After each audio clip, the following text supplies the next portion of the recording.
మా దేశంలో పసిబిడ్డ ఎవరు అనే ఒక ఆట ఉంది. పార్టీని నిర్వహించువారు వచ్చిన తమ అతిథుల యొక్క చిన్ననాటి ఫోటోలను సేకరించి ఆ ఫోటోలలో ఉన్న వ్యక్తులను కనుగొనమని ఇతరులను కోరతారు. సాధారణముగానే కొన్ని ఫోటోలు వచ్చిన అతిథుల పోలికలను కలిగి ఉంటాయి. ఏ వ్యక్తి కూడా తన చిన్నతనంలోని ఫోటోలను ఖచ్చితంగా పోలి ఉండడు గాని చాలాసార్లు కొన్ని ముఖ పోలికలు, మన కన్నుల ఆకారము, చక్కటి నవ్వు మొదలగునవి చాలా సమాంతరంగా ఉంటాయి. కాబట్టి ఏ పసివాడు ఏ విధముగా వయసులోనికి ఎదిగాడో మనము చెప్పవచ్చు. పాత నిబంధన వేదాంత శాస్త్ర విషయంలో కూడా ఇదే నిజమై ఉన్నది. పాత నిబంధన కొన్ని వేల సంవత్సరముల పాటు వ్రాయబడినది మరియు ఆ క్రమములో దాని వేదాంత శాస్త్రము అనేక మార్పులు చెందింది. సమాప్తములో అనగా పరిపక్వ దశలలో ఉన్న వేదాంత శాస్త్రము ఖచ్చితముగా ఆరంభములో అనగా యవన దశలో ఉన్న వేదాంత శాస్త్రం వలె ఉండదు. అయితే మనము జాగ్రత్తగా పరిశీలన చేసిన ఎడల కాలక్రమములో పాత నిబంధన వాస్తవానికి ఒకే విశ్వాసమునకు ప్రాతినిధ్యం వహించింది అని మనం చూడవచ్చు. బైబిలానుసారమైన వేదాంత శాస్త్రమును కట్టుట అను మన పాఠ్యక్రమములో ఇది 3వ పాఠము. ఈ పాఠమునకు పాత నిబంధనలోని భిన్నకాలిక పురోగమనములు అని పేరు పెట్టాము. ఈ పాఠములో కాలక్రమములో పాత నిబంధన వేదాంత శాస్త్రము అభివృద్ధి చెందిన విధానము మీద బైబిలానుసారమైన వేదాంత శాస్త్రము దృష్టి పెడుతుంది అని మనము చూస్తాము. మన మునుపటి పాఠములో చారిత్రకముగా లేఖనములను అర్థము చేసుకునుట కొరకు క్రైస్తవులు 3 ముఖ్యమైన ప్రణాళికలను ఉపయోగించారని మనము చూశాము. సాహిత్య విశ్లేషణ అనగా కొన్ని దృక్కోణములను తెలియజేయుటకు రూపించబడిన ఒక సాహిత్య పటముగా బైబిలును చూచుట. అంశ విశ్లేషణ అనగా మన సమకాలీన లేక సాంప్రదాయిక అంశములను మరియు ప్రశ్నలను ప్రతిబింబించు ఒక అద్దముగా బైబిలును చూచుట. మరియు చారిత్రక విశ్లేషణ అనగా అది నివేదించు చారిత్రక సన్నివేశములకు కిటికీగా బైబిలును చూచుట. బైబిల్ అనుసారమైన వేదాంత శాస్త్రము ప్రాథమికముగా లేఖనముల యొక్క చారిత్రక విశ్లేషణ మీద దృష్టి పెడుతుంది అని, ప్రత్యేకముగా బైబిలులో నివేదించబడిన చారిత్రక సన్నివేశములలో దేవుడు పాలు పంచుకున్న మార్గములను పరిశీలిస్తుంది అని కూడా మనము చూశాము. బైబిలానుసారమైన వేదాంత శాస్త్రము అనగా లేఖనములో తెలియజేయబడిన దేవుని కార్యముల యొక్క చారిత్రక విశ్లేషణ నుండి వెలువడిన వేదాంత శాస్త్ర ఆలోచనయై ఉన్నది. బైబిలానుసారమైన వేదాంత శాస్త్రము దేవుని కార్యముల యొక్క లేఖన కథనముల మీద దృష్టి పెడుతుంది మరియు ఆ సన్నివేశములలో నుండి క్రైస్తవ వేదాంత శాస్త్రము కొరకు అనుమితులను వెలికితీస్తుంది. మునుపటి పాఠములో చరిత్రలోని కాలములను సమయము యొక్క ఏకకాలిక భాగములుగా చేయుట ద్వారా మరియు వేదాంత శాస్త్ర నిర్మాణములను వివేచించుట ద్వారా బైబిలానుసారమైన వేదాంతవేత్తలు పాత నిబంధన వేదాంత శాస్త్రం యొక్క ఏకకాలిక సంయోగమును ఎలా సృష్టించారో చూశాము మరియు అది ఆ కాలములలోని దైవిక కార్యము మరియు మాటల ప్రత్యక్షత యొక్క కలయిక ద్వారా జరుగుతుంది. ఈ పాఠములో పాత నిబంధన వేదాంత శాస్త్రమును గూర్చి బైబిలానుసారమైన వేదాంతవేత్తలు కలిగి ఉన్న 2వ ముఖ్యమైన ఆందోళనను చూద్దాము. భిన్నకాలిక పురోగమనములు అనగా కాలక్రమములో వేదాంత శాస్త్ర నిర్మాణములు ఎదిగిన లేక అభివృద్ధి చెందిన విధానములు. ఈ అంశమును పరిశీలించుటకు మనము 3 ముఖ్యమైన విషయములను చూద్దాము. మొదటిగా భిన్నకాలిక పురోగమనము పట్ల ఒక సాధారణ ధోరణిని పొందుకుందాము. రెండవదిగా ప్రధానమైన చారిత్రక కాలములు లేక యుగముల మధ్య చోటు చేసుకున్న యుగానుసార పురోగమనములను మనము చూద్దాము. మరియు మూడవదిగా పాత నిబంధనలో కాలక్రమాన కొన్ని అంశములు ఎలా అభివృద్ధి చెందాయో చూద్దాము. భిన్నకాలిక పురోగమనము పట్ల గల సామాన్య ధోరణితో ఆరంభించుదాము. భిన్నకాలిక పురోగమనము అను ఆలోచనను పరిచయము చేయగల ఉత్తమమైన మార్గములలో ఒకటి ఈ పదముల యొక్క అర్థము మీద దృష్టి పెట్టుట. మొదటిగా భిన్నకాలిక అను పదమును చూద్దాము. రెండవదిగా పురోగమనము అనే పదము యొక్క అర్థమును చూద్దాము. మరియు మూడవదిగా పాత నిబంధనలో భిన్నకాలిక పురోగమనమును సమీక్షించుటకు ఒక బైబిల్ ఉదాహరణను చూద్దాము. మొదటిగా భిన్నకాలిక అనే పదమును చూద్దాము. మన ఆంగ్ల పదమైన డయాక్రోనిక్ లేక భిన్నకాలిక అను పదము 2 గ్రీకు పదముల్లో నుండి వెలువడింది. మొదటిగా డియా అనే విభక్తి యొక్క అర్థము ద్వారా లేక అంతటా, మరియు రెండవదిగా గ్రీకు నామవాచకమైన క్రోనోస్ యొక్క అర్థము కాలము. డయాక్రోని అనునది గడచిన కాలమునకు సంబంధించినది. బైబిలానుసారమైన వేదాంత శాస్త్ర విషయములో భిన్నకాలిక అను పదము కాలక్రమములో పాత నిబంధన వేదాంత శాస్త్రము మార్పు చెందిన, అభివృద్ధి చెందిన లేక పురోగమనము చెందిన విధానములను తెలియజేస్తుంది. పాత నిబంధన పట్ల భిన్నకాలిక ధోరణులు మన మునుపటి పాఠ అంశమైన ఏకకాలిక సంయోగముతో ఎలా అనుబంధం కలిగి ఉంటాయో చూచుట మనకు సహాయకరముగా ఉంటుంది. ఒకవైపున అది ఏకకాలిక సంయోగమునకు వ్యత్యాసముగా ఎలా నిలుస్తుందో చూద్దాము, మరియు మరొక వైపున భిన్నకాలిక మరియు ఏకకాలిక ధోరణుల మధ్య ఉన్న పరస్పరాధారితమును మనము చూద్దాము. మొదటిగా వాటి మధ్య ఉన్న వ్యత్యాసమును చూద్దాము. ఒక చలనచిత్రములోని కొన్ని సన్నివేశముల మీద దృష్టి, చిత్రములోని పొందిక గల పాత్రలను ఒక్కొక్కటిగా చూచుట ద్వారా పాత నిబంధన యొక్క ఏకకాలిక సంయోగమును మనము పోల్చిన విషయము మీకు జ్ఞాపకము ఉండి ఉంటుంది.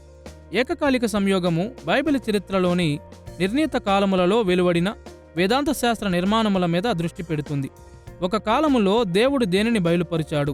వ్యత్యాసముగా పాత నిబంధనను భిన్నకాలికముగా చూచుట ఒక సన్నివేశము నుండి మరొక సన్నివేశములోనికి కదులుచున్న చలనచిత్రం యొక్క కథనము మీద దృష్టి పెట్టుటను పోలి ఉన్నది. అనగా ఆరంభము నుండి అంతము వరకు చలనచిత్రము క్రమముగా కథనమును తెలియపరచు విధానము మీద దృష్టి పెట్టుట. బైబిల్ పట్ల భిన్నకాలిక కథనములు కాలక్రమములో ఒక క్రమమున వేదాంత శాస్త్ర నిర్మాణములు ప్రత్యక్షమగు విధానము మీద దృష్టి పెడుతుంది. చరిత్ర ముందుకు కొనసాగుచుండగా దేవుని ప్రత్యక్షతలు ఎలా అభివృద్ధి చెందాయి? నిర్గమాకాండము 1వ అధ్యాయము 1వ వచనము నుండి 19వ అధ్యాయం 1వ వచనములో నివేదించబడిన ఐగుప్తు నుండి ఇజ్రాయేలు యొక్క విమోచనను గూర్చిన కొద్ది కాలమును పరిగణించండి. ఈ కాలము పట్ల ఏకకాలిక దృక్కోణము ఇలాంటి ప్రశ్నలను అడుగుతుంది. ఈ కాలములో దేవుడు ఏమి చెప్పాడు మరియు ఏమి చేశాడు?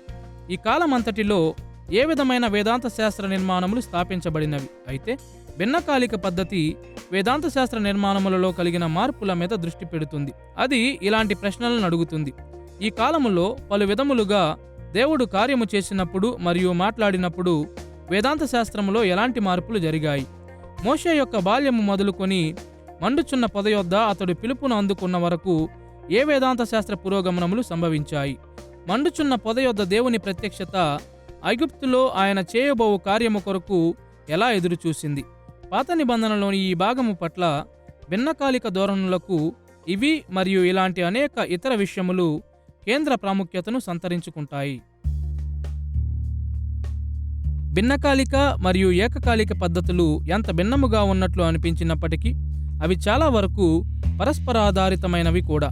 వాస్తవానికి ఒకటి లేకుండా మరొక దానిని గూర్చి ఎక్కువసేపు ఆలోచన చేయుట కూడా సాధ్యము కాదు. ఈ కారణము చేత బైబిలానుసారమైన వేదాంతవేత్తలు లేఖనములను ఉపయోగించుచుండగా వారు ఏకకాలిక మరియు భిన్నకాలిక పద్ధతులను అనేక విధాలుగా ఆశ్రయిస్తుంటారు.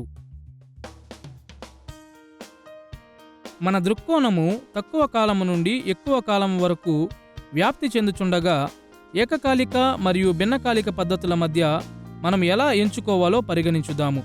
ఆరంభించుటకు కొన్ని భిన్నకాలిక సమీక్షలు చాలా చిన్న ఏకకాలిక సంయోగములకు ముందు కూడా కనిపిస్తాయి. ఒక కాలములో జరిగిన విషయములను క్రోడీకరించుటకు వేదాంత శాస్త్ర మార్పులను మనము భిన్నకాలికముగా అర్థము చేసుకోవాలి. ఇప్పుడు మనము సుదీర్ఘ కాలములను పరిగణించినప్పుడు మన భిన్నకాలిక సమీక్ష ఏకకాలిక సంయోగము మీద ఆధారపడి ఉంటుంది. మొదటిగా మనము అనేక క్లుప్త కాలముల యొక్క ఏకకాలిక సంయోగములను సిద్ధపరుస్తాము మరియు తరువాత ఆ రెండు క్లుప్త కాలముల మధ్య వేదాంత శాస్త్ర నిర్మాణములు ఎలా మార్పు చెందాయో మనము కనుగొంటాము. ఈ సుదీర్ఘ కాలమును ఒకసారి భిన్నకాలికముగా అర్థము చేసుకున్న తరువాత దానిని మనము సంపూర్ణముగా కూడా సంయోగపరచవచ్చు. బైబిలు ప్రత్యక్షత యొక్క పూర్ణతకు చేరు వరకు ఈ విధమైన ఊగిసలాట కొనసాగుతూనే ఉంటుంది. ఏకకాలిక మరియు భిన్నకాలిక పద్ధతులు ఎంత భిన్నముగా ఉన్నప్పటికీ మరొక దాని మీద కొంతవరకైనా ఆధారపడకుండా ఒక ప్రణాళికను ఉపయోగించుట సాధ్యము కాదు అని మనం ఎన్నడూ మర్చిపోకూడదు. అంటే దీని అర్థము ఒక పద్ధతి మరొక దానికంటే ప్రాముఖ్యమైనది లేక ప్రధానమైనదని కాదు. పాత నిబంధన యొక్క వేదాంత శాస్త్రమును సరైన విధముగా అర్థము చేసుకున్నటకు ఏకకాలిక మరియు భిన్నకాలిక పద్ధతులు రెండూ అవసరమై ఉన్నవి. పాత నిబంధన పట్ల భిన్నకాలిక పద్ధతిని గూర్చిన సామాన్య ఆలోచనను మనము పొందుకున్నాము కాబట్టి భిన్నకాలిక పురోగమనము యొక్క అర్థమును మనం వివరించాలి. రెండు ముఖ్యమైన ఆలోచనలను సూచించుటకు భిన్నకాలిక మార్పులను గూర్చి మాత్రమే మాట్లాడకుండా పురోగమనము అనే పదమును మనము ఉపయోగిస్తాము. మొదటిగా పాత నిబంధన వేదాంత శాస్త్ర నిర్మాణములలోని మార్పులు ఎల్లప్పుడూ చరిత్రలో దేవుని ఉద్దేశములను నెరవేర్చుటకు చేయబడ్డాయి.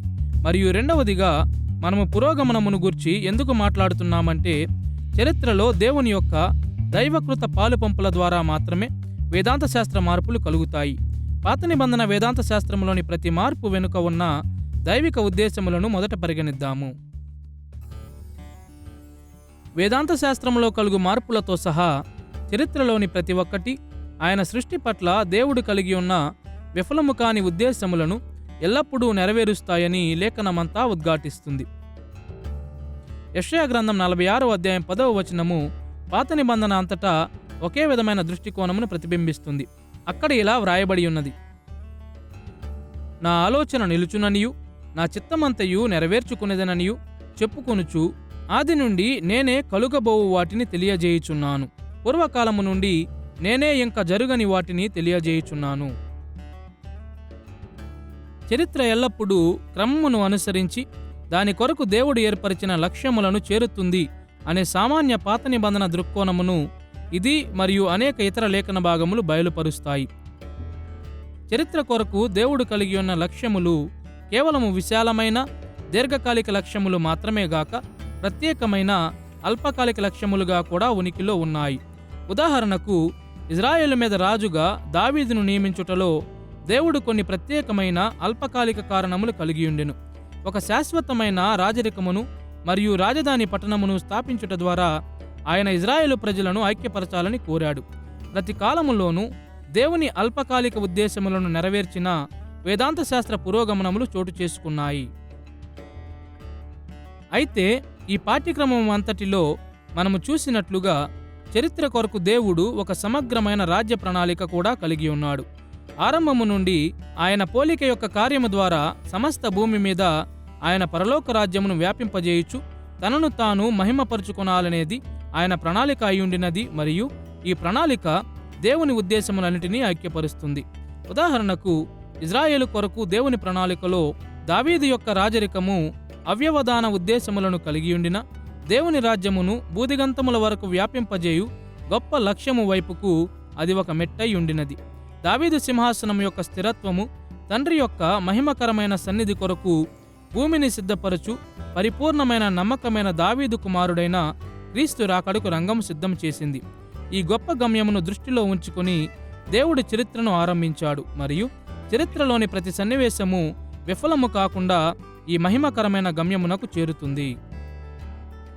పాత నిబంధన వేదాంత శాస్త్ర నిర్మాణములు యాదృచ్ఛికమైనవి లేక గురిలేనివి కావు. అవి ఉద్దేశపూర్వకమైనవి. అవి విఫలము కాకుండా దేవుని అల్పకాల లక్ష్యములను మరియు ఆయన రాజ్య ప్రణాళికలను నెరవేర్చాయి.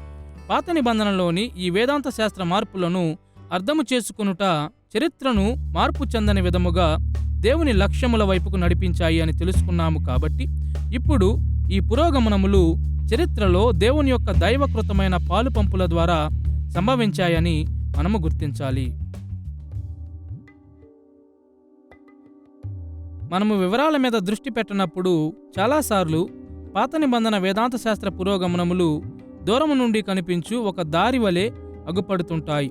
మనం వివరాలను ఎరిగిన వారిగా ఉన్నప్పుడు వేదాంత శాస్త్ర మార్పులు అను దారి చాలా మృదువుగాను తిన్నగాను కనిపిస్తుంది. అయితే మనము జాగ్రత్తగా పరిశీలించిన ఎడల పాత నిబంధన దారి లోతైన గుంటలు, వేగవంతమైన పల్లములు మరియు కుడి ఎడమ వైపులకు పదునైన మలుపులు కలిగినదిగా ఉంటుంది. ఈ ఆకస్మిక మార్పులు దేవుని దైవకృతము ద్వారా అనగా సృష్టిలో ఆయన క్లిష్టమైన పాలుపంపుల ద్వారా కలుగుతాయి. నిస్సందేహంగా కొన్ని దైవిక ప్రత్యక్షతలు మనము ఊహించిన విధముగానే చారిత్రక సందర్భములతో ముడిపడి ఉంటాయి. ఉదాహరణకు, సంచారమునకు అనువుగా ఉండు ప్రత్యక్ష గుడారమును కట్టమని దేవుడు మోషేను ఆజ్ఞాపించాడు. ఎందుకంటే వాగ్దాన దేశం వైపుకు ప్రయాణము చేయుచుండగా ఇజ్రాయేలీయులు ఆయనను ఆరాధించవలసి ఉండినది. అదే సమయములో పాత నిబంధనలో చోటు చేసుకున్న కొన్ని వేదాంత శాస్త్ర పురోగమనములు చాలాసార్లు మనకు యాదృచ్ఛికముగాను లేక క్లిష్టమైనవిగాను కనిపిస్తాయి. మనము నిశ్చయతతో ఇవ్వగల ఒకే వివరణ ఏమనగా, ఈ వేదాంత శాస్త్ర మార్పులు జరగాలని దేవుడు కోరాడంతే. ఉదాహరణకు, పాత నిబంధనలో దేవుడు ఇజ్రాయేలు నుండి ఆశించిన అనేక శుద్ధీకరణ ఆచారములను చూడండి. తన ప్రజలను పరిశుద్ధ జనాంగముగా చేయుటకు దేవుడు అనేక ఆచారములను పాటించాలని ఆజ్ఞ ఇచ్చాడు. ఆశ్చర్యకరముగా ఈ శుద్ధీకరణ నియమములలోని కొన్ని విషయములు పరిశుద్ధతకు గుర్తులుగా కనిపిస్తాయి. ఎందుకంటే అవి ఇతర సంస్కృతుల యొక్క ఆచారములకు, ఇజ్రాయేలు చుట్టూ ఉన్న కనానీయుల సంస్కృతులతో సహా భిన్నముగా కనిపిస్తాయి. అయితే పరిశుద్ధతకు ఇతర గుర్తులు ఇతర సంస్కృతుల ఆచారములను, కనానీయుల ఆచారములను కూడా పోలియున్నాయి. ఇందుమూలముగా కొన్నిసార్లు తమను తాము వేరుపరుచుకొనమని ఇజ్రాయేలీయులకు దేవుడు ఆజ్ఞాపించాడు. మరికొన్నిసార్లు వారి పొరుగు వారిని పోలిన విధముగా కార్యములను చేయమని వారిని ఆజ్ఞాపించాడు.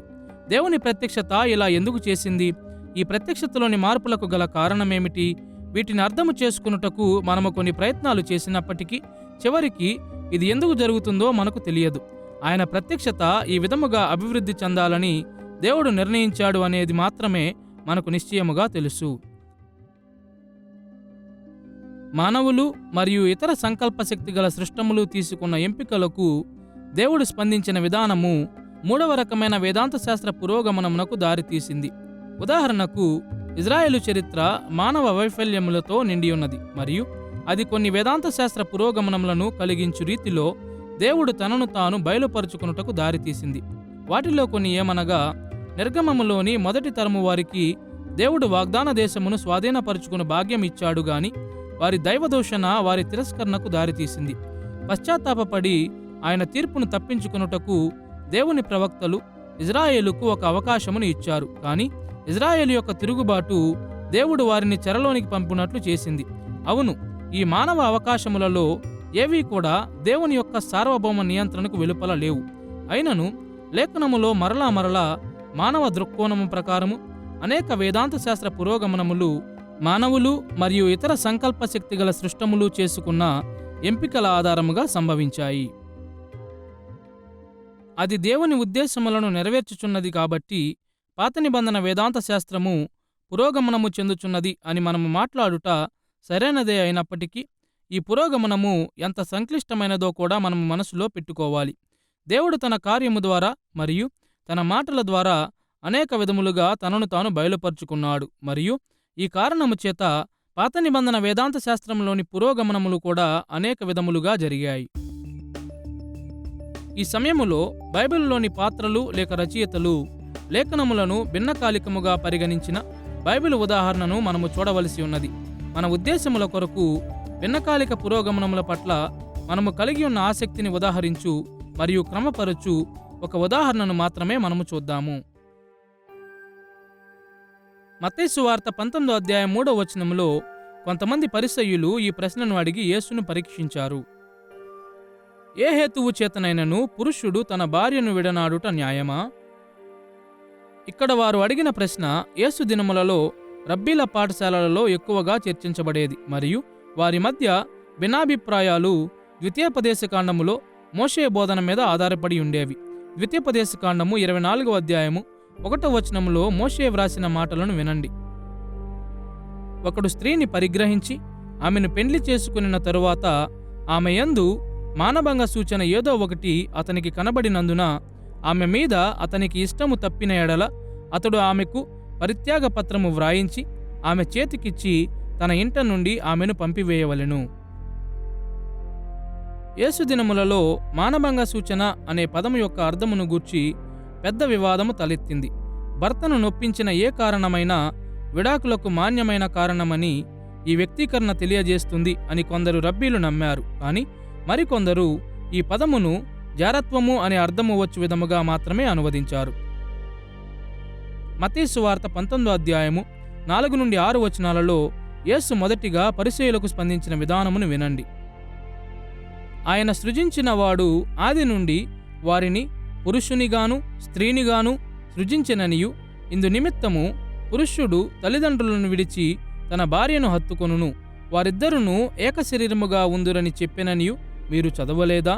కాబట్టి వారికను ఇద్దరు కాక ఏకశరీరముగా ఉన్నారు గనుక దేవుడు జతపరిచిన వారిని మనుష్యుడు వేరుపరచకూడదని చెప్పెను. పరిసయ్యుల ప్రశ్నకు జవాబిచ్చుటకు ఆదికాండము 1వ అధ్యాయములో వివాహమును గూర్చి ఇవ్వబడిన విషయములకు ఏకకాలిక సారాంశమును యేసు ఇచ్చాడు. సృష్టిని పాపము పాడు చేయకముందు ఆది నుండి ఉన్న ప్రాముఖ్యమైన వేదాంత శాస్త్ర నిర్మాణములను గూర్చిన అనేక విశేషతల వైపుకు యేసు ఆసక్తిని మళ్లించిన విషయమును గమనించండి. ఆదికాండము 1వ అధ్యాయము 27వ వచనమును ప్రస్తావిస్తూ దేవుడు మానవులను స్త్రీగాను పురుషునిగాను చేశాడని ఆయన గుర్తించాడు. ఆదికాండము 2వ అధ్యాయం 24వ వచనము చెబుతూ యేసు అన్నాడు, ఇందు నిమిత్తము పురుషుడు తల్లిదండ్రులను విడిచి తన భార్యను హత్తుకొనును, వారిద్దరును ఏక శరీరముగా ఉందురు. తరువాత యేసు ఈ ముగింపుని ఇచ్చాడు, దేవుడు జతపరిచిన వారిని మనుష్యుడు వేరుపరచకూడదు. వివాహం చేసుకున్న స్త్రీ పురుషులు ఏక శరీరులగుదురు అనేది వివాహమును గూర్చిన వాస్తవిక సృష్టి నియమము అయ్యున్నది. సృష్టి సమయములోని వివాహమును గూర్చిన వేదాంత శాస్త్ర దృక్పథమును యేసు వివరించిన తరువాత పరిసయ్యులు ఆయనను ప్రత్యేకముగా ద్వితీయోపదేశకాండము 24వ అధ్యాయమును గూర్చి అడిగారు. మత్తయి సువార్త 19వ అధ్యాయం 7వ వచనములో వారు ఏమని అడుగుతున్నారో వినండి. అలాగైతే పరిత్యాగ పత్రికనిచ్చి ఆమెను విడనాడుమని మోషే ఎందుకు ఆజ్ఞాపించెను?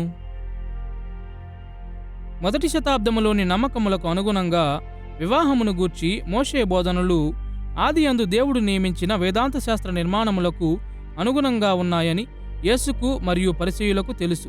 కాబట్టి విడాకులను గూర్చి మోషే చెప్పిన విషయముల వెలుగులో తాను అప్పుడే పలికిన మాటలను యేసు ఎలా సమర్థించగలడు? దీనికి స్పందనగా సృష్టికి మరియు మోషే కాలమునకు మధ్య ఒక ప్రాముఖ్యమైన భిన్నకాలిక పురోగమనము, ఒక వేదాంత శాస్త్ర మార్పు జరిగింది అని యేసు వివరించాడు. మత్తయి సువార్త 19వ అధ్యాయం 8వ వచనములో ఆయన ఇలా అన్నాడు, మీ హృదయ కాఠిన్యమును బట్టి మీ భార్యలను విడనాడ మోషే సెలవిచ్చెను గాని ఆది నుండి అలాగు జరగలేదు. మోషే ధర్మశాస్త్రమును ఇచ్చే సమయమునకు దేవుడు మానవ పాపమునకు స్పందించి వివాహమును గూర్చిన వేదాంత శాస్త్రమును కొన్ని విధములుగా మార్చాడని యేసు తెలియజేశాడు. లేఖనములను భిన్నకాలికముగా పరిశీలిస్తూ మోషే కాలమును ఆదాము కాలముతో పోల్చుతూ ఇలా అన్నాడు, ఆది నుండి అలాగు జరగలేదు మరియు మోషే కాలములో ఇజ్రాయేలీయుల యొక్క హృదయాలు కాఠిన్యత పొందాయని ఆయన గుర్తు చేశాడు. కాబట్టి కొన్ని కారణముల వలన విడాకులను అనుమతిస్తూ దేవుడు మానవ స్థితికి స్పందించాడు గాని అది దేవుడు కోరిన విషయము కాదు అని యేసు నిర్ధారించాడు. ద్వితీయోపదేశకాండము 24వ అధ్యాయములో ఉన్న ధర్మశాస్త్ర నియమము ఇజ్రాయేలీయుల యొక్క హృదయ కాఠిన్యతకు దేవుడు ఇచ్చిన అనుమతితో కూడిన నియమము మాత్రమే. వివాహము మరియు విడాకుల పట్ల యేసు చేసిన భిన్నకాలిక సమీక్ష విడాకుల కొరకు కారణములను కఠినపరచునట్లు ఆయనను పురికొల్పింది. మత్తయి సువార్త 19వ అధ్యాయం 9వ వచనములో మనము చదువుతున్నట్లు, వ్యభిచారము నిమిత్తమే తప్ప తన భార్యను విడనాడి మరి ఒకతెను పెండ్లి చేసుకొనువాడు వ్యభిచారము చేయుచున్నాడనియు మీతో చెప్పుచున్నాను. కాబట్టి యేసు వివాహమును మరియు విడాకులను పాత నిబంధన వేదాంత శాస్త్రములోని భిన్నకాలిక పురోగమనముల వెలుగులో అర్థము చేసుకున్నాడని మనము చూడవచ్చు. మొదటిగా విడాకులు అనేది ఊహించలేనిది. తరువాత పాపము దేవుని ప్రజల హృదయములను కఠినపరిచినప్పుడు విడాకులు అనుమతించబడినది గాని ప్రోత్సహించబడలేదు. ఈ సందర్భములో మానవ పరిస్థితిలోని మార్పు పాత నిబంధన వేదాంత శాస్త్రములో మార్పుకు దారితీసింది. యేసు ఇక్కడ పాత నిబంధనను ఉపయోగించిన విధానము పాత నిబంధన వేదాంత శాస్త్రమును భిన్నకాలికముగా ఉపయోగించుట సరైనదేనని మరియు అది మనకు నేడు ఎంతో అవసరమైనదని తెలియజేస్తుంది. పాత నిబంధన పట్ల భిన్నకాలిక పద్ధతులను గూర్చి ఒక సామాన్య ధోరణిని మనము కలిగి ఉన్నాము. కాబట్టి మన పాఠములోని 2వ ముఖ్యమైన అంశము వైపుకు మనము తిరగవలసి ఉన్నది, యుగానుసార వేదాంత శాస్త్ర పురోగమనములు. మీ జీవితములోని గత సంవత్సరమును గూర్చి మీరు మీ స్నేహితునికి ఒక ఉత్తరము వ్రాస్తున్నారని ఊహించుకోండి. ఈ ఉత్తరము వ్రాయుటకు మీరు ఉపయోగించదగిన ఒక ప్రణాళిక ఏమనగా ఆ సంవత్సరమును కొన్ని ప్రాముఖ్యమైన భాగములుగా విభజించున్నట్లు మీ జీవితములోని కొన్ని ప్రాముఖ్యమైన కారకాలు కొన్ని విధాలుగా ఎలా కలిశాయో వివరించుట. ఉదాహరణకు మీ కుటుంబ జీవితము, మీ సంఘ జీవితము మరియు మీ ఆత్మీయ స్థితి సంవత్సరములోని ప్రతి నెలలో ఎలా మార్పు చెందాయో మీరు వివరించవచ్చు. మీ ఉత్తరములోని పేరాలను ఈ విధముగా మొదలు పెట్టవచ్చు. జనవరిలో ఇలా జరిగింది, ఫిబ్రవరిలో ఇలా జరిగింది, ఇంకా ఇలా. ఇదే విధముగా బైబిల్ వేదాంతవేత్తలు చాలాసార్లు పాత నిబంధన వేదాంత శాస్త్రం యొక్క పురోగమనమును దేవుని ప్రత్యక్షతలు చరిత్రను ముఖ్యమైన కాలములు లేక యుగములుగా విభజించిన విధానముల ఆధారముగా వివరిస్తారు. పాత నిబంధన వేదాంత శాస్త్రం యొక్క యుగానుసార పురోగమనములను వివరించుటకు మనము 2 విషయములను చూద్దాము. మొదటిగా, పాత నిబంధనలోని పలు యుగములలో భిన్నమైన వేదాంత శాస్త్ర ఉద్ఘాటనలను మనము చూద్దాము. రెండవదిగా, యుగముల మధ్య గల అవయవ సంబంధమైన వేదాంత శాస్త్ర ఐక్యతను మనము చూద్దాము.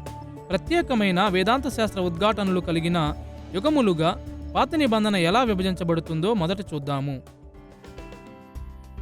పాత నిబంధన చరిత్రను ప్రాముఖ్యమైన వేదాంత శాస్త్ర కాలములుగా విభజించుటకు అనేక మార్గములు ఉన్నాయి. మనము భౌగోళిక విభజనల మీద దృష్టి పెట్టవచ్చు. పాత నిబంధనను మనము సాహిత్యపరముగా కూడా విభజించవచ్చు. అయితే ఈ పాఠములో మనము ఈ పాఠ్యక్రమములోని మునుపటి పాఠములలో ప్రస్తావించిన పాత నిబంధనలోని ఒక ప్రాముఖ్యమైన లక్షణమును చర్చిస్తూ యుగానుసార పురోగమనములను వివరించుదాము. అది దైవిక నిబంధనల యొక్క ప్రభావము. మునుపటి పాఠములో మనము చూసినట్లు పాత నిబంధన ప్రతి దైవిక మానవ అనుబంధమును 3 నిబంధన క్రియాశీలకములతో వర్ణిస్తుంది.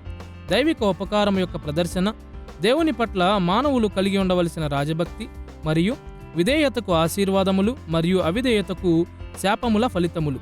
ఈ నిబంధన క్రియాశీలకాలు పాత నిబంధన అంతటా స్థిరముగా ఉండినవి.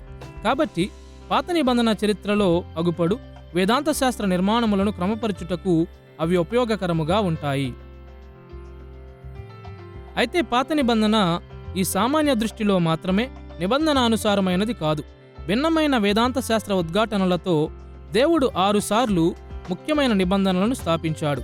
ఆదాము, నోవహు, అబ్రాహాము, మోషే, దావీదుతో చేసిన నిబంధనలు మరియు నూతన నిబంధన. ఈ పాఠములో మన ఉద్దేశముల కొరకు ప్రతి ముఖ్యమైన నిబంధన యొక్క వేదాంత శాస్త్ర ఉద్ఘాటనను గూర్చి ఒక త్వరిత అవలోకనమును ఇచ్చుట సహాయకరముగా ఉంటుంది. 6 పాత నిబంధన నిబంధనలను 3 ముఖ్యమైన శ్రేణులుగా విభజించవచ్చు. మొదటిగా, ఆదాము మరియు నోవహులతో చేసిన సార్వత్రిక నిబంధనలు. రెండవదిగా, అబ్రాహాము, మోషే మరియు దావీదుతో చేసిన జాతీయ నిబంధనలు. మరియు మూడవదిగా, పాత నిబంధన ప్రవక్తలు ప్రవచించిన నూతన నిబంధన. సార్వత్రిక నిబంధనలతో ఆరంభించి 3 శ్రేణులను చూద్దాము. ఆదాము మరియు నోవహుతో చేయబడిన నిబంధనలను మనము సార్వత్రికమైనవి అని సంబోధిస్తాము. ఎందుకనగా అవి దేవుడు మరియు సమస్త మానవాళి మధ్య చేయబడినవి.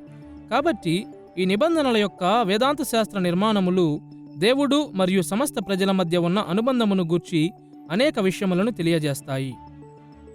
ఆదాముతో చేసిన నిబంధన ఆదికాండము యొక్క ఆరంభ అధ్యాయములలో స్థాపించబడిన దైవ మానవ అనుబంధముల యొక్క నియంత్రణను సంబోధిస్తుంది. హెబ్రీ పదమైన బెరీత్ సాధారణంగా నిబంధన అని అనువదింపబడుతుంది. ఆదికాండము యొక్క మొదటి 3 అధ్యాయములలో కనిపించినప్పటికీ ఆదాముతో దేవుని అనుబంధమును నిబంధనగా లేక కనీసం నిబంధనను ప్రతిబింబించు ఒక ఏర్పాటుగా అర్థము చేసుకున్నటకు గొప్ప రుజువు ఉన్నదని ఇతర పాఠ్యక్రమములలో మనము చూశాము.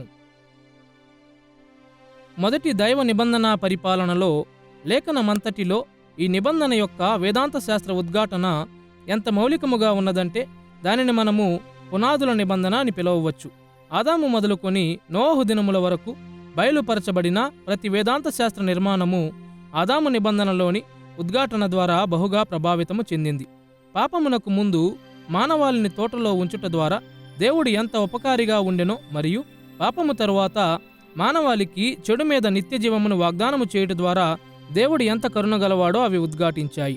తమ సృష్టికర్తకు నమ్మకముగా సేవ చేయవలసిన మౌలిక బాధ్యత మానవులందరికీ ఉన్నదని ఆదాము మరియు దేవుని మధ్య అనుబంధము ఉద్ఘాటిస్తుంది.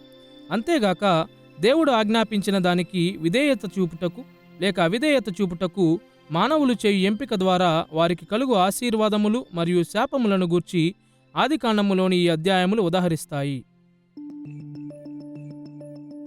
దేవుడు నోవహుతో చేసిన నిబంధన 2వ సార్వత్రిక నిబంధన అయి ఉన్నది. ఈ నిబంధన ఆదికాండము 6-7 అధ్యాయములలో చాలా స్పష్టముగా ప్రస్తావించబడింది. నోవహు నిబంధనలో దేవుడు పాపము పట్ల మానవుడు కలిగి ఉన్న వాంఛను పరిగణించి ప్రకృతిలో స్థిరత్వమును కలిగించుట ద్వారా మన పట్ల సహనమును కనపరిచాడు. ఈ కారణము చేత ఈ నిబంధనను మనము స్థిరత్వ నిబంధన అని పిలవవచ్చు. ఆదికాండం 8వ అధ్యాయము 21-22 వచనాలలో దేవుడు చెప్పినట్లు, ఇక మీదట నరులను బట్టి భూమిని మరల శపించను. ఎందుకనగా నరుల హృదయాలోచన వారి బాల్యము నుండి చెడ్డది. నేనిప్పుడు చేసిన ప్రకారముగా ఇకను సమస్త జీవులను సంహరింపను.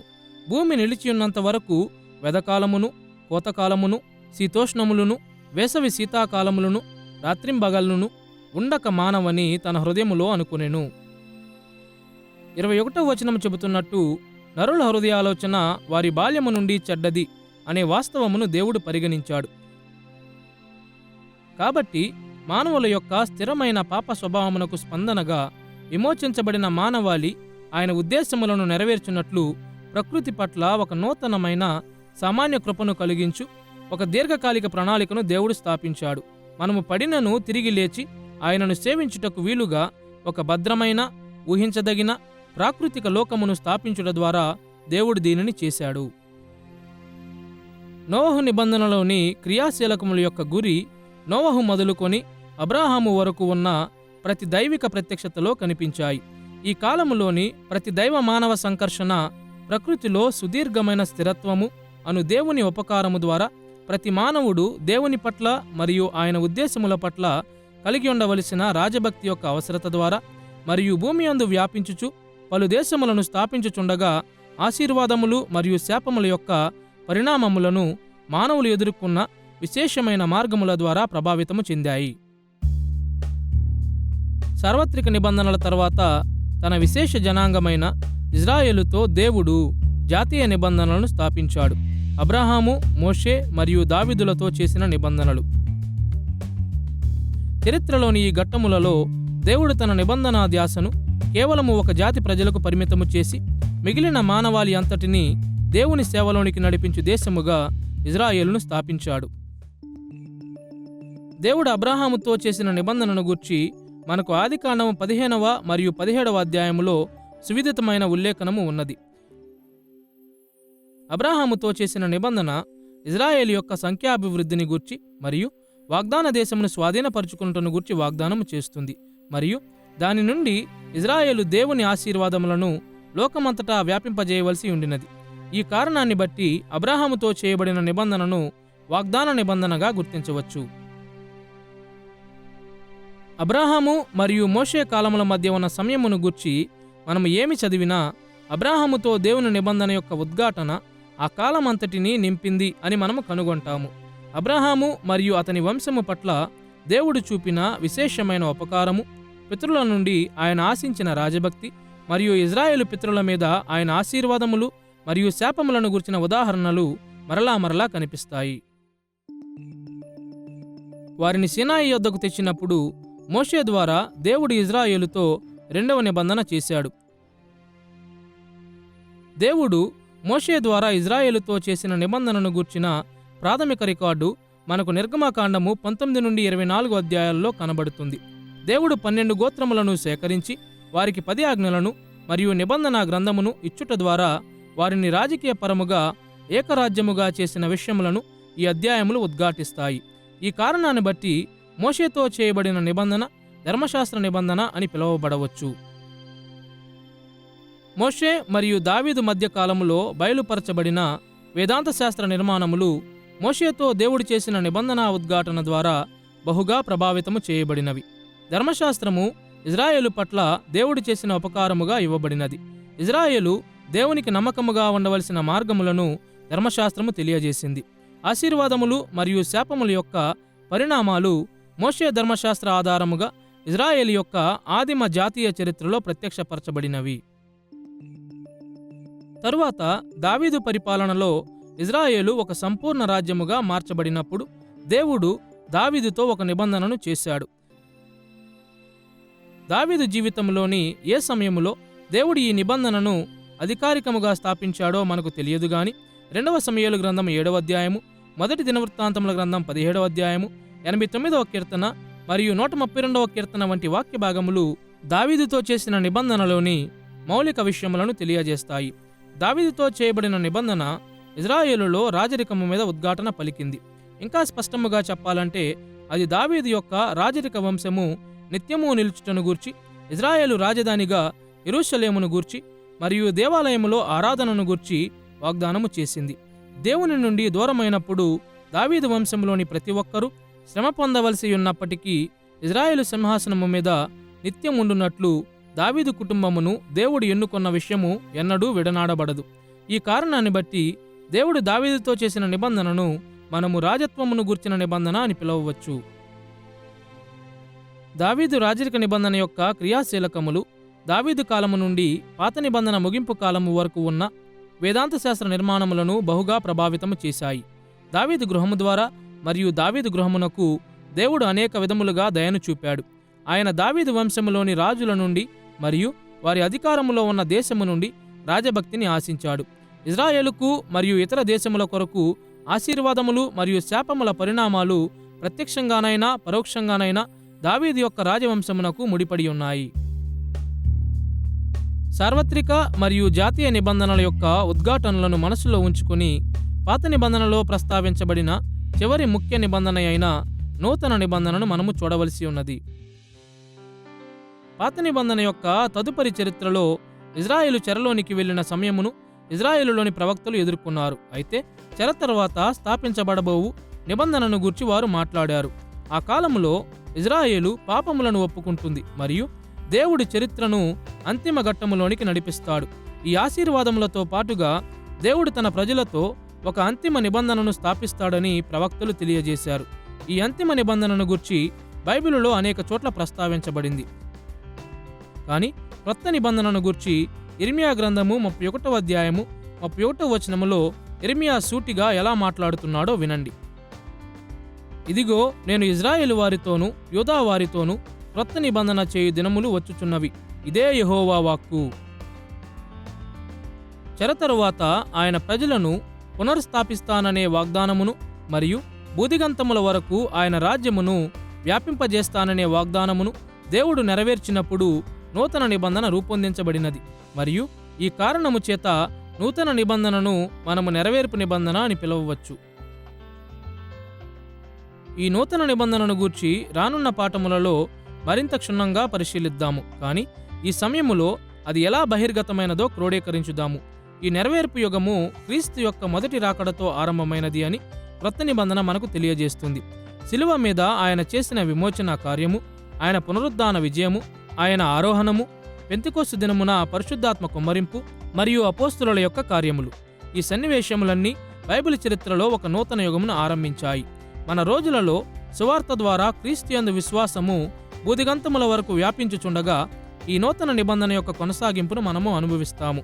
మరియు యేసు తిరిగి వచ్చి సమస్తమును నూతన పరుచున్నప్పుడు ఈ నూతన నిబంధన యొక్క ముగింపును మనము చూస్తాము. ఈ నూతన నిబంధన క్రీస్తు యొక్క మొదటి రాకడ నుండి ఆయన మహిమకరమైన రెండవ రాకడ వరకు ఉన్న ప్రతి వేదాంత శాస్త్ర నిర్మాణముతో గుర్తింపబడుతుంది. దేవుడు క్రీస్తు ద్వారా, పరిశుద్ధాత్మ యొక్క కుమ్మరింపు ద్వారా మరియు అపోస్తుల పరిచర్య ద్వారా కార్యము చేయుచుండగా ఆయన చూపిన ఉపకారము చరిత్ర అంతటిలో కంటే ఈ కాలములో గొప్పదిగా ఉన్నది. కొత్త నిబంధన ప్రత్యక్షత మన దినములలో మనము ఆయన ఉపకారములను పొందు అనేక మార్గములను జ్ఞాపకము చేస్తుంది. కానీ క్రీస్తు తిరిగి వచ్చినప్పుడు క్రొత్త ఆకాశము మరియు క్రొత్త భూమిలో మన దాయత్వమైన దయను మనము పొందుకుంటాము. దీనికి తోడుగా భూమి మీద యేసు గడిపిన సమయమును గూర్చిన క్రొత్త నిబంధన వివరణ ఆయనకు అందరూ రాజభక్తి గలవారిగా ఉండాలని ఉద్ఘాటించింది. ఆయన కాలములో ఇది వాస్తవమై ఉన్నది మరియు నేటికి కూడా ఇది వాస్తవముగానే ఉన్నది. మరియు క్రీస్తు తిరిగి వచ్చినప్పుడు ఆయనకు మనము అంతము లేని రాజభక్తిని చూపుతామని క్రొత్త నిబంధన వివరిస్తుంది. క్రొత్త నిబంధన ప్రత్యక్షత క్రొత్త నిబంధన పరిణామములైన ఆశీర్వాదములు మరియు శాపములను గూర్చి కూడా తెలియజేస్తుంది. క్రీస్తు రాజ్య స్థాపనలో క్రీస్తును ఎరిగిన వారు చేసుకున్న ఎంపికలకు మరియు అపోస్తులకు గొప్ప పరిణామాలు ఉంటాయని అది నివేదిస్తుంది. విధేయత మరియు అవిధేయతలకు కలుగు పరిణామములను మనము నేడు పరిగణించవలసిన మార్గములను అది తెలియజేస్తుంది. మరియు క్రీస్తు రాకడను గూర్చి క్రొత్త నిబంధన దర్శనములో అంతిమ నిత్య తీర్పు ప్రతిఫలములను గూర్చిన నిబంధన పరిణామములు ఉన్నాయి. కాబట్టి 6 ముఖ్యమైన దైవిక నిబంధనలు అవి బయలుపరచబడిన కాలములోని వేదాంత శాస్త్రములో ఎంతగా చొచ్చుకుపోయాయంటే అవి పాత నిబంధనలోని ముఖ్యమైన చారిత్రక యుగముల యొక్క పలు ఉద్ఘాటనలను అర్థము చేసుకున్నటకు మనకు మార్గములను అందించాయి. ఆదాము నిబంధన పునాదుల యుగమును పరిచయం చేసింది. నోవహు నిబంధన ప్రాకృతిక స్థిరత్వ యుగమును ఆరంభించింది. అబ్రహాము నిబంధన ఇజ్రాయేలు కొరకు వాగ్దానములను స్థాపించింది. మోషే నిబంధన దేవుని ధర్మశాస్త్రమును పరిచయం చేసింది. దావీదు నిబంధన రాజరికమును ఉద్ఘాటించినది. మరియు నూతన నిబంధన మునుపటి నిబంధనలన్నిటినీ అంతిమ నెరవేర్పులోనికి నడిపించింది.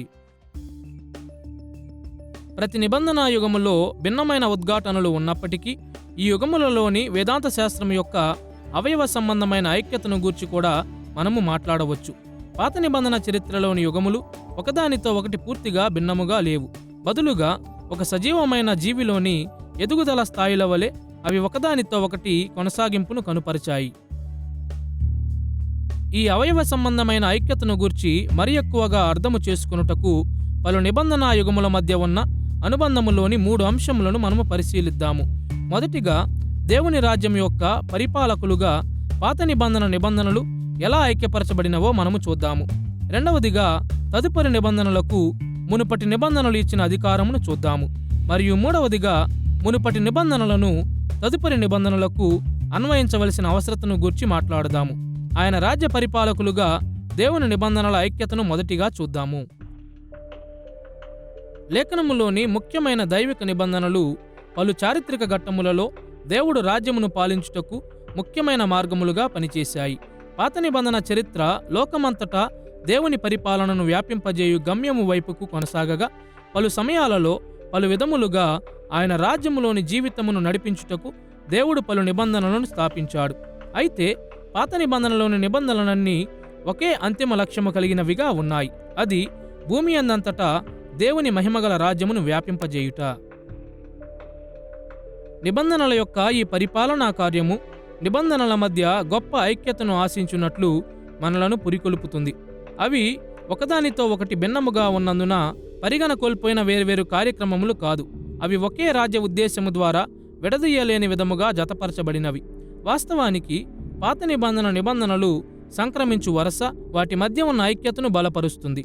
ఆదాముతో చేసిన నిబంధన దేవుని రాజ్య లక్ష్యములోని మౌలిక అంశములను మరియు ఆ లక్ష్యమును చేరుటకు నోవహుతో చేసిన నిబంధన ప్రాకృతిక స్థిరత్వమును ఒక భాగముగా స్థాపించింది. మరియు దానిలో విఫలమగు మానవాళి దేవుని రాజ్య లక్ష్యమును చేరు అవకాశమును పొందుకుంటుంది. అబ్రహాముతో చేసిన నిబంధన సమస్త మానవాళిని దేవుని రాజ్య లక్ష్యం వైపుకు నడిపించు జనాంగముగా ఇజ్రాయేలును స్థాపించింది. మోషేతో చేసిన నిబంధన ఈ నాయకత్వ దేశమును రాజ్య లక్ష్యము వైపుకు నడిపించు ధర్మశాస్త్రమును బయలుపరిచింది. దావీదుతో చేసిన నిబంధన వారిని ఇదే గమ్యమునకు నడిపించుటకు ఒక శాశ్వతమైన సింహాసనమును ఏర్పరిచింది. మరియు చివరిగా, నూతన నిబంధన మానవాళి యొక్క వైఫల్యాలకు శాశ్వత పరిష్కారం అందించి దేవుని రాజ్య లక్ష్యమును పూర్తి చేస్తుంది. పాత నిబంధనల మధ్య గల ఈ తార్కిక పరిణామములు అవన్నీ కూడా దేవుని రాజ్య పరిపాలకులుగా ఐక్యపరచబడినవని సూచిస్తున్నాయి. పాత నిబంధనలు దేవుని రాజ్యం యొక్క ఒకే లక్ష్యమును ఎలా ఉపయోగించాయో చూశాము. కాబట్టి ఇప్పుడు వాటి మధ్య ఉన్న అవయవ ఐక్యతను వాటికున్న అధికారము వెలుగులో కూడా పరిశీలించాలి. మునుపటి నిబంధనా యుగములు తరువాత కాలములోని నిర్మాణములలో ఏ విధముగా గుర్తించబడినవో మనం పరిశీలించినప్పుడు మునుపటి నిబంధనల యొక్క అధికారము తరువాత నిబంధనలకు కూడా వ్యాపించింది అని మనము వెంటనే నిర్ధారణ పొందగలము. ఇది నిజమని తెలియజేయుటకు లెక్కలేనని మార్గాలు ఉన్నాయి. కానీ సులువుగా ఉండుట కొరకు మనము కేవలం 2 దశలలో మాత్రమే చూద్దాము. మొదటిగా, మోషేకు ముందు నిబంధనల యొక్క కొనసాగుచున్న అధికారము. మరియు రెండవదిగా, మోషేతో నిబంధన యొక్క కొనసాగుచున్న అధికారము. ఆయనకు ముందు వచ్చిన దైవ నిబంధనలను మోషే ఎలా ఉపయోగించాడో మనము చూస్తే అవి ఆయన దినములలో అధికారము కలిగి ఉన్నవి అని అతడు పరిగణించాడనుటలో ఏ సందేహము లేదు. ఆదికాండమును ఒకసారి పరిగణించండి. అక్కడ మోషే ఆదాము, నోవహు మరియు అబ్రాహాముతో చేయబడిన నిబంధనలను గురించి వ్రాశాడు. ఈ 3 నిబంధనలు మోషే దినముల కంటే చాలా ముందు స్థాపించబడినవి. కానీ తన కాలములో నివసించుచున్న ఇజ్రాయేలీయుల ఎదుట వాటి అధికారమును ఉద్ఘాటించుటకు వాటిని గూర్చి అతడు ఆదికాండములో వ్రాశాడు. ఆదాము, నోవహు మరియు అబ్రాహాముకు మునుపు ఇవ్వబడిన నిబంధనలు అంతరించిపోయాయని మోషే నమ్మలేదు. ఆదికాండములో వ్రాసినట్లు వాటిని గూర్చి ఆయన ఎందుకు వ్రాశాడంటే, సీనాయి యొద్ద స్థాపించబడిన ధర్మశాస్త్ర నిబంధన క్రింద ఉన్న ఇజ్రాయేలీయుల జీవితముల మీద వాటికి అధికారము ఉందని అతడు నమ్మాడు. మోషే కాలంలో నివసించిన ప్రజల యొక్క జీవితములను శాసించుటకు మునుపటి నిబంధనలకు ఇంకనూ అధికారం ఉండెను. రెండవ స్థానములో మోషేతో చేయబడిన నిబంధనను మనము పరిగణిస్తే దానికి కూడా అతని కాలము తరువాత కొనసాగుచున్న అధికారం ఉండెను. ఉదాహరణకు 2వ దినవృత్తాంతముల గ్రంథము 6వ అధ్యాయము 16వ వచనములో దావీదు నిబంధనను గూర్చి మరియు మోషే నిబంధనను గూర్చి సొలొమోను మాట్లాడిన విధానమును వినండి. నీవు నా ముందర నడిచినట్లుగా నీ కుమారులను తమ ప్రవర్తన కాపాడుకొని నా ధర్మశాస్త్రము చొప్పున నడిచిన ఎడల ఇజ్రాయేలీయుల సింహాసనము మీద కూర్చుండవాడు నా ఎదుట నీకుండకపోడని నీవు నీ సేవకుడైన దావీదు అను నా తండ్రితో సెలవిచ్చిన మాట ఇజ్రాయేలీయుల దేవా యెహోవా దయచేసి నెరవేర్చుము. ఈ వాక్యభాగంలో సొలొమోను మొదటిగా ఇలా చెబుతూ దావీదుతో చేయబడిన రాజరిక నిబంధనను ప్రస్తావించాడు. ఇజ్రాయేలీయుల సింహాసనము మీద కూర్చుండువాడు నా ఎదుట నీకుండకపోడు. అయితే సొలొమోను ఎంతో సునాయాసముగా మోషే నిబంధనలోనికి జారుకొనుటను గమనించండి. దావీదు కుమారులు నీ కుమారులను తమ ప్రవర్తన కాపాడుకొని నా ధర్మశాస్త్రము చొప్పున నడిచిన ఎడల మాత్రమే పరిపాలిస్తారు అని అతడు జోడించాడు. దావీదు నిబంధన స్థాపించబడిన తరువాత కూడా మోషే నిబంధన అధికారికముగా ఉన్నదని సొలొమోను మాటలు ఇక్కడ తెలియజేశాయి. ఇప్పుడు ఒక నిమిషములో మనం ఇప్పటి వరకు చూసిన వాటికి కొన్ని అర్హతలను జతచేద్దాము. కానీ తదుపరి పాత నిబంధనలు మునుపటి నిబంధనలలో దేవుడు బయలుపరిచిన అధికారమును తృణీకరించవని ఈ ఉదాహరణలు సూచించుచున్నాయి. భిన్నముగా మునుపటి నిబంధనా యుగములలోని వేదాంత శాస్త్ర నిర్మాణములు తదుపరి యుగముల మీద నిలిచియుండు అధికారమును కలిగి ఉండెను.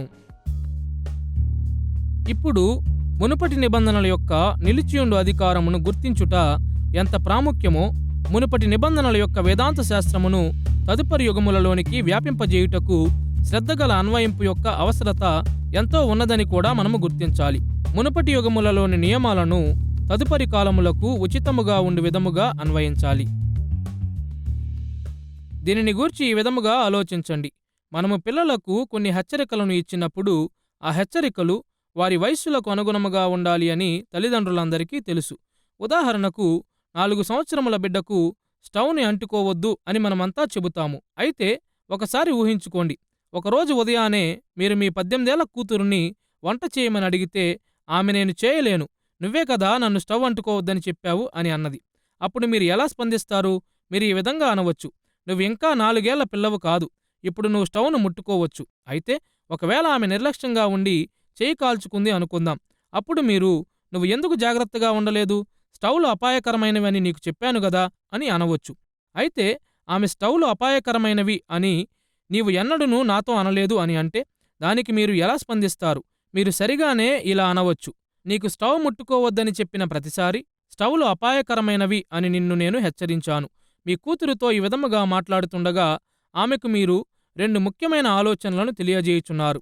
ఒకవైపున ఆమె 4 ఏళ్ల పాప వలె వ్యవహరించుట మీకు ఇష్టముండదు. కానీ మరొక వైపు 4 ఏళ్ల ప్రాయములో మీరు ఆమెకు నేర్పిన పాఠములు ఆమె మర్చిపోకూడదని కూడా మీరు కోరతారు.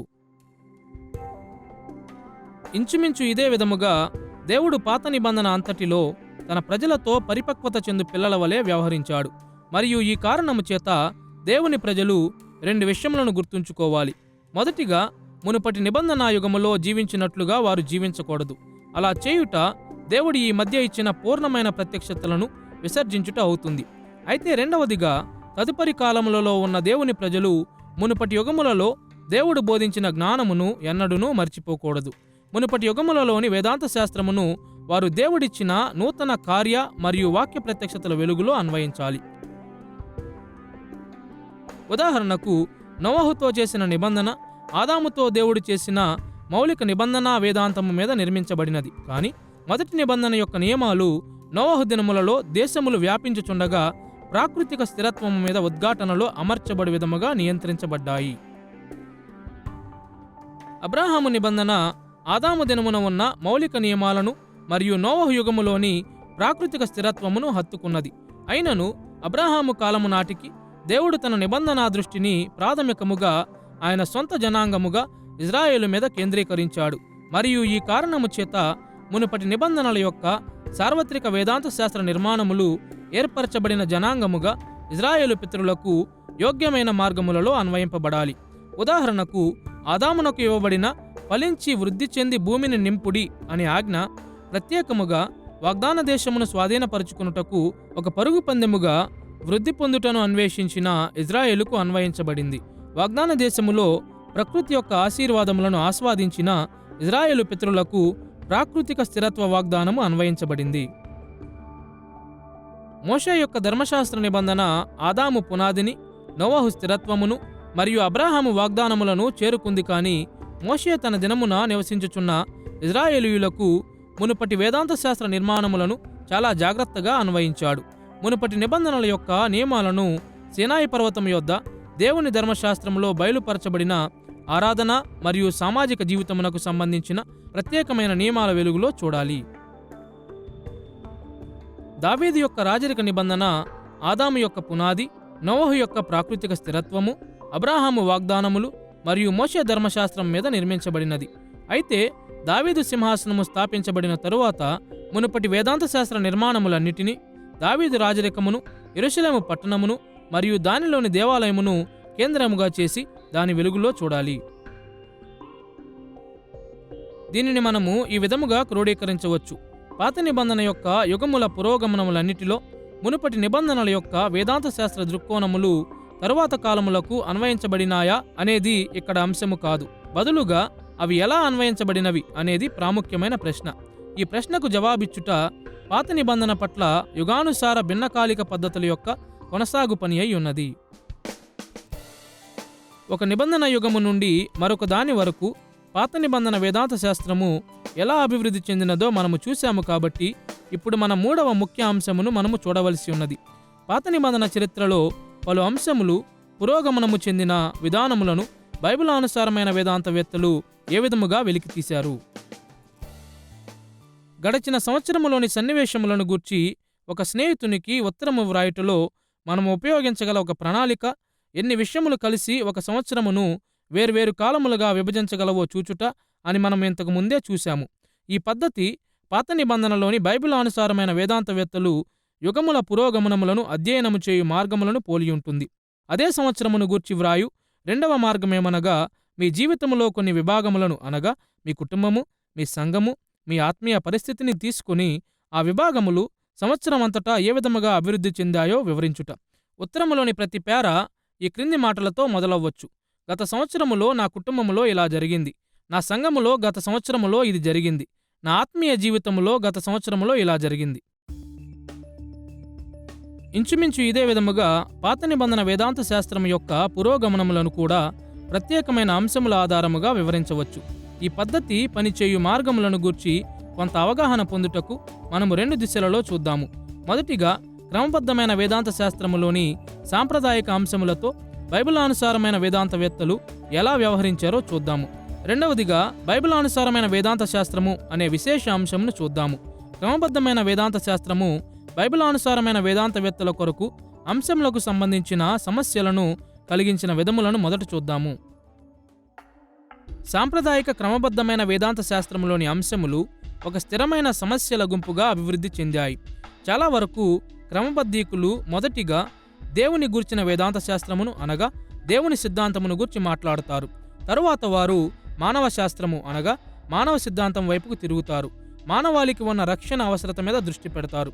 రక్షణ శాస్త్రము తరువాత వస్తుంది అనగా రక్షణ సిద్ధాంతము. తరువాత సంఘశాస్త్రము అనగా సంఘమును గూర్చిన సిద్ధాంతము మీద దృష్టి సారించబడుతుంది. మరియు చివరిగా రాకడ శాస్త్రము అనగా అంత్యదినముల సిద్ధాంతము. కాలక్రమంలో బైబిలానుసారమైన వేదాంతవేత్తలు కూడా ఈ సామాన్య విభాగములను అనుసరిస్తూ పాత నిబంధన వేదాంత శాస్త్రమును క్రోడీకరించారు. మరియు ఇది కనీసం రెండు కారణముల వలన జరిగింది.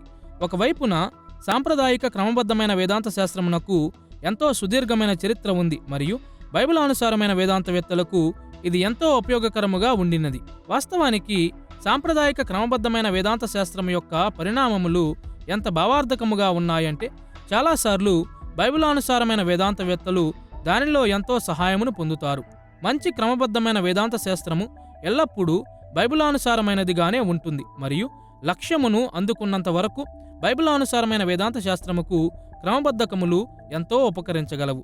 క్రమబద్ధమైన వేదాంత శాస్త్రమునకు బైబిలానుసారమైన వేదాంత శాస్త్రం యొక్క పురికొల్పు ఎంతగా అవసరం ఉందో అంతగానే బైబిల్ అనుసారమైన వేదాంత శాస్త్రమునకు క్రమబద్ధకముల యొక్క ఘనమైన వారసత్వము మరియు స్థిరత్వము యొక్క అవసరత ఉంది. మరొక వైపు క్రమబద్ధమైన వేదాంత శాస్త్రములోని అంశములు చాలాసార్లు భిన్నకాలిక బైబిలానుసారమైన వేదాంత శాస్త్రము ద్వారా అవలంబించబడినవి. ఎందుకనగా బైబిలానుసారమైన వేదాంత శాస్త్రం యొక్క ఉద్దేశము క్రమబద్ధకములకు వ్యాఖ్యాన సమాచారమును అందించుట అని అనేక మంది ఇవాంజలికల్ క్రైస్తవులు నమ్మారు. మునుపటి పాఠములో వారి మధ్య భేదములు ఉన్నప్పటికీ ప్రఖ్యాతిగాంచిన పురుషులైన Charles hedge, Benjamin B Warfield మరియు గ్రెహార్డాస్ వాస్ వంటి వారు బైబిలానుసారమైన వేదాంత శాస్త్రమును క్రమబద్ధమైన వేదాంత శాస్త్రం మీద లేఖనము యొక్క ప్రభావమును చూపుటకు మార్గముగా పరిగణించారు. ఇందుమూలముగా బైబిలానుసారమైన వేదాంత శాస్త్రము చాలాసార్లు దానిలో అదే సంపూర్ణమైనదిగా ఎంచబడలేదు, కానీ లేఖనముల మీద ఆధారపడి ఉన్న క్రమబద్ధమైన వేదాంత శాస్త్రమును అభివృద్ధి చేయుటకు సాధనముగా పరిగణించబడింది. ఇవి మరియు అనేక ఇతర కారణముల వలన పాత నిబంధనలోని పలు అంశముల యొక్క పురోగమనములను అన్వేషించుచుండగా బైబిలానుసారమైన వేదాంతవేత్తలు క్రమబద్ధమైన వేదాంత శాస్త్రము నుండి సంపూర్ణముగా స్వతంత్రులగుట ఇంచుమించు అసాధ్యమే అవుతుంది. వారు చేయు లేఖన అధ్యయనము ద్వారా వెలువడు నూతన మెలకువలను వారు పరిచయం చేసినప్పుడు కూడా క్రమబద్ధమైన వేదాంత శాస్త్రము వారి చర్చలను ముఖ్యమైన మార్గములలోనికి నడిపించింది. బైబిలానుసారమైన వేదాంతవేత్తలు పాత నిబంధనను దేవుని గుర్చిన వేదాంత శాస్త్రము, మానవ శాస్త్రము, రక్షణ శాస్త్రము, సంఘశాస్త్రము మరియు రాకడ శాస్త్ర వెలుగులో అన్వేషించారు. అయితే బైబిలానుసారమైన వేదాంతవేత్తలు భిన్నకాలిక పురోగమనముల మీద దృష్టి పెట్టినప్పుడు ఈ విషయములను గూర్చి వారు ఈ విశేషమైన ప్రశ్నను అడుగుతారు: పాత నిబంధనలోని వేదాంత శాస్త్ర మార్పుల చరిత్ర అంతటిలో ఈ సిద్ధాంతం ఏ విధముగా అభివృద్ధి చెందినది లేక పరిపక్వత పొందినది? ఉదాహరణకు, ఒక బైబిలానుసారమైన వేదాంతవేత్త దేవుని గూర్చిన వేదాంత శాస్త్రమును అన్వేషించవచ్చు. అయితే సాంప్రదాయిక క్రమబద్ధకముల వలె నిత్య త్రిత్వ సిద్ధాంతము మీద దృష్టి పెట్టకుండా బైబిలానుసారమైన వేదాంతవేత్త పాత నిబంధనలోని పలు కాలములలో దేవునిని గూర్చిన భిన్నమైన కార్య మరియు వాక్య ప్రత్యక్షతలను పరిశీలిస్తాడు మరియు తదుపరి ప్రత్యక్షతను ఉల్లంఘించకుండా మరియు తదుపరి ప్రత్యక్షతను మునుపటి కాలములలో చదవకుండా ఎల్లప్పుడూ జాగ్రత్త పడతాడు. ఒక బైబిలానుసారమైన వేదాంతవేత్త ఈ విధముగా ప్రశ్నించవచ్చు: ఆదాము కాలములో దేవుడు తనను గూర్చి తాను ఏమి బయలుపరుచుకున్నాడు? ఆయన తనను గూర్చి తాను నోవహు కాలములో ఏమి బయలుపరుచుకున్నాడు? మోషే ఇచ్చిన దేవుని సిద్ధాంతం ఏమిటి? మొదలగునవి. దేవుడు చరిత్రలో కార్యము చేయుచుండగా మరియు మాట్లాడుచుండగా ఆయన తనను గూర్చి తాను ఎక్కువగా బయలుపరుచుకున్నాడు. ఈ కారణము చేత దేవుని సిద్ధాంతము పాత నిబంధన చరిత్రలో కొన్ని క్రమములను అనుసరించి అభివృద్ధి చెందినది. అదేవిధముగా బైబిలానుసారమైన వేదాంతవేత్తలు పాత నిబంధన అంతటిలో మానవ శాస్త్రము, రక్షణ శాస్త్రము, సంఘశాస్త్రము మరియు రాకడ శాస్త్రము వంటివి ఎలా అభివృద్ధి చెందాయో కనుగొన్నారు. మానవ పరిస్థితిని గూర్చి పాత నిబంధన ఒక ధోరణిని ఎలా అభివృద్ధి చేసింది? అది రక్షణ మార్గమును ఒక్కొక్క మెట్టుగా ఎలా కనుపరిచింది? పాత నిబంధన పలు కాలములలో దేవుని ప్రజలు అనే అంశముతో ఎలా వ్యవహరించింది? అంత్యదినములను గూర్చి ఒక దృక్కోణమును అది క్రమముగా ఎలా విప్పగలిగింది? బైబిలానుసారమైన వేదాంతవేత్తలు ఈ సాంప్రదాయిక అంశములలో ఒక్కొక్క దాని మీద దృష్టి పెట్టుచుండగా చాలాసార్లు సాంప్రదాయిక క్రమబద్ధములలో నిర్లక్ష్యము చేయబడిన అనేక మెలకువలను వారు కనుగొన్నారు. కొన్నిసార్లు క్రమబద్ధమైన వేదాంత శాస్త్రము బైబిలానుసారమైన వేదాంత శాస్త్రము ద్వారా సరిచేయబడవలసిన మార్గములను కూడా వారు కనుగొన్నారు. బైబిలానుసారమైన వేదాంత శాస్త్రములోని అంశ పురోగమనములు క్రమబద్ధమైన వేదాంత శాస్త్రముతో ఎలా సంబంధము కలిగి ఉన్నాయో మనము చూశాము. కాబట్టి ఇప్పుడు పాత నిబంధనలోని అంశ పురోగమనముల యొక్క రెండవ అంశమును మనము చూడవలసి ఉన్నది. ఇక్కడ బైబిలానుసారమైన ప్రతీకవాదం అని తరచుగా పిలువబడు ఒక ప్రత్యేకమైన భిన్నకాలిక అంశము మన మనస్సులో ఉన్నది. క్రైస్తవ పాస్టర్లు మరియు బోధకులు ఏదో ఒక దానిని గూర్చి మరొక దాని యొక్క గుర్తు అని మాట్లాడినప్పుడు సాధారణంగా వారు పాత నిబంధనలోని అంశములను క్రీస్తు గుర్తులు లేక క్రైస్తవ విశ్వాసములో మరొకటి అని సంబోధిస్తుంటారు. మరియు వారు అట్టి ప్రతీకవాదమును ఎలా ఉపయోగించారు, దానిని వారు ఎలా సమర్థించారు అని మనము ఆశ్చర్యపోతుంటాము. మరియు ఆ విషయానికొస్తే గుర్తు అంటే ఏమిటి అని కూడా మనము అడగవచ్చు. బైబిలానుసారమైన ప్రతీకవాదములో ఎన్నో అపార్థములు ఉన్నాయి, కాబట్టి ఇట్టి ప్రశ్నలు తలెత్తడం సహజమే. పాత నిబంధన బైబిల్ అనుసారమైన వేదాంత శాస్త్రములోని ప్రతీకవాదమును అన్వేషించుటకు మనము 3 వేర్వేరు విషయములను చూద్దాము. మొదటిగా బైబిలానుసారమైన ప్రతీకవాదమును నిర్వచించుదాము. రెండవదిగా ప్రతీకవాదం యొక్క 5 ముఖ్యమైన లక్షణములను చూద్దాము. మరియు మూడవదిగా ప్రతీకవాదములను గుర్తించు ప్రక్రియను మనము అన్వేషిద్దాము. మొదటిగా బైబిలానుసారమైన ప్రతీకవాదమును నిర్వచిద్దాము. విజ్ఞానము మరియు సాహిత్య అధ్యయనములు వంటి ఇతర శాఖలలో ప్రతీకవాదము అనే పదము అనేక విధాలుగా ఉపయోగించబడుతుంది. అయితే ఈ పాఠములో మనము బైబిలానుసారమైన వేదాంత శాస్త్రములో ప్రతీకవాదం యొక్క ఆలోచనపై ఎక్కువ ఆసక్తిని చూపుతాము. విస్తృతమైన భావనలో బైబిలానుసారమైన వేదాంత శాస్త్రము ప్రతీకవాదము అనే పదమును పాత నిబంధన వేదాంత శాస్త్రములోని ఏ భిన్నకాలిక పురోగమన అంశమునకైనా అన్వయిస్తుంది. ఒక అంశం యొక్క చారిత్రక దశలోని ప్రతి అంగము ఈ పదము యొక్క సామాన్య భావనలో ఒక ప్రతీకవాదమును రూపొందిస్తుంది. కొన్ని సందర్భాలలో బైబిలానుసారమైన వేదాంతవేత్తలు దేవుని సిద్ధాంతం యొక్క ప్రతీకవాదము లేక ఆరాధన యొక్క ప్రతీకవాదములను గురించి మాట్లాడతారు, మరియు ఈ విధములలో బైబిలులోని ఈ అంశములు అభివృద్ధి చెందాయని దీని అర్థము. అయితే చాలా వరకు ఆధునిక బైబిలానుసారమైన వేదాంతవేత్తలు ప్రతీకవాదము అనే పదమును జాగ్రత్తగా ఉపయోగిస్తారు. ఈ విశేషమైన అర్థమును మనం ఈ విధముగా క్రోడీకరించవచ్చు. బైబిలానుసారమైన ప్రతీకవాదము అనగా లేఖనములోని ప్రాముఖ్యమైన వ్యక్తులు, వ్యవస్థలు మరియు సన్నివేశములకు దగ్గర సంబంధము కలిగి ఉన్న వేదాంత శాస్త్ర నిర్మాణముల మధ్య ఏర్పడు భిన్నకాలిక పురోగమనముల యొక్క అధ్యయనమై ఉన్నది.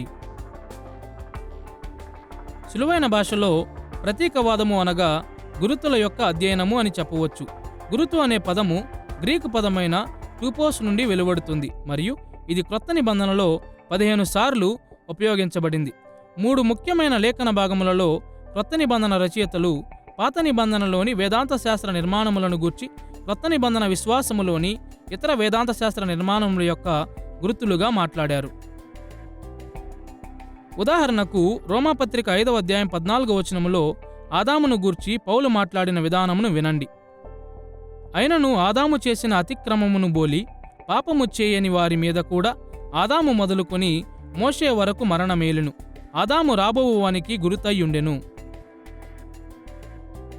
ఆదాము రాబోవువానికి గురుతయ్యుండెను అని పౌలు ఇక్కడ ప్రకటించిన విషయమును గమనించండి.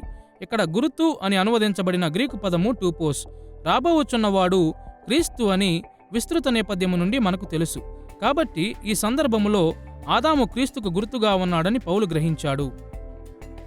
మొదటి పేతురు పత్రిక 3వ అధ్యాయము 20-21 వచనాలలో పాత నిబంధన గుర్తుకు క్రొత్త నిబంధన సమవుజ్జీని సాదృశ్యము అని పేతురు పిలిచాడు. అక్కడ ఇలా వ్రాయబడి ఉన్నది: నోవహు దినములలో 8 మంది నీటి ద్వారా రక్షణ పొందిరి. దానికి సాదృశ్యమైన బాప్తిస్మము ఇప్పుడు మిమ్మును రక్షించుచున్నది. ఈ లేఖన భాగములో సాదృశ్యమైన అని అనువదించబడిన గ్రీకు పదము యాంటిటూపోస్ లేక యాంటీటైప్. కాబట్టి ఈ ఉదాహరణలో క్రైస్తవ బాప్తిస్మము నోవహు కాలములోని ప్రళయమునకు సాదృశ్యముగా తెలియజేయబడినది. కొలసీ పత్రిక 2వ అధ్యాయం 17వ వచనములో ఒకసారి అపోస్తలుడైన పౌలు పాత నిబంధన శుద్ధీకరణ నియమమును గూర్చిన పదజాలములో ఒక గొప్ప మార్పుతో మాట్లాడాడు.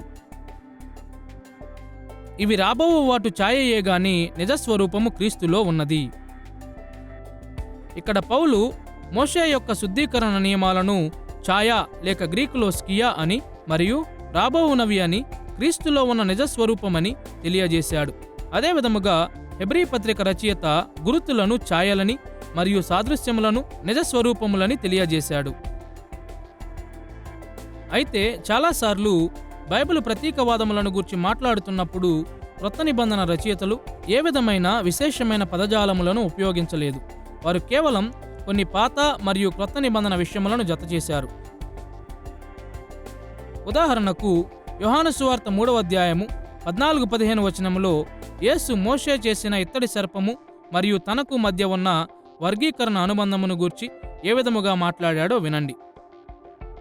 అరణ్యములో మోషే సర్పమును ఎలాగు ఎత్తెనో అలాగే విశ్వసించు ప్రతివాడును నశింపక ఆయన ద్వారా నిత్యజీవము పొందునట్లు మనుష్య కుమారుడు ఎత్తబడవలెను.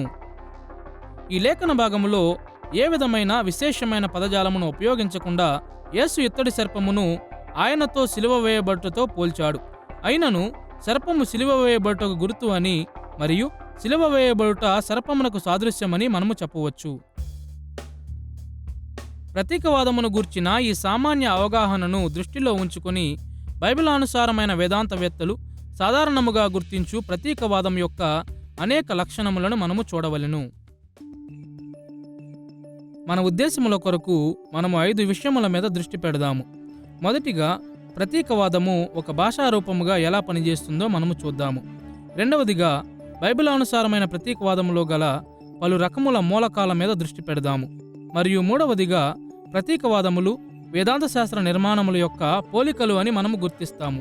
నాలుగవదిగా, ప్రతీకవాదములు వేదాంత శాస్త్ర పురోగమనములకు ఎలా ప్రాతినిధ్యం వహిస్తాయో చూద్దాము. మరియు ఐదవదిగా, బైబిలులోని అనేక ప్రతీకవాదముల యొక్క క్రమవరుస వైపుకు మన ధ్యాసను మళ్లించుదాము.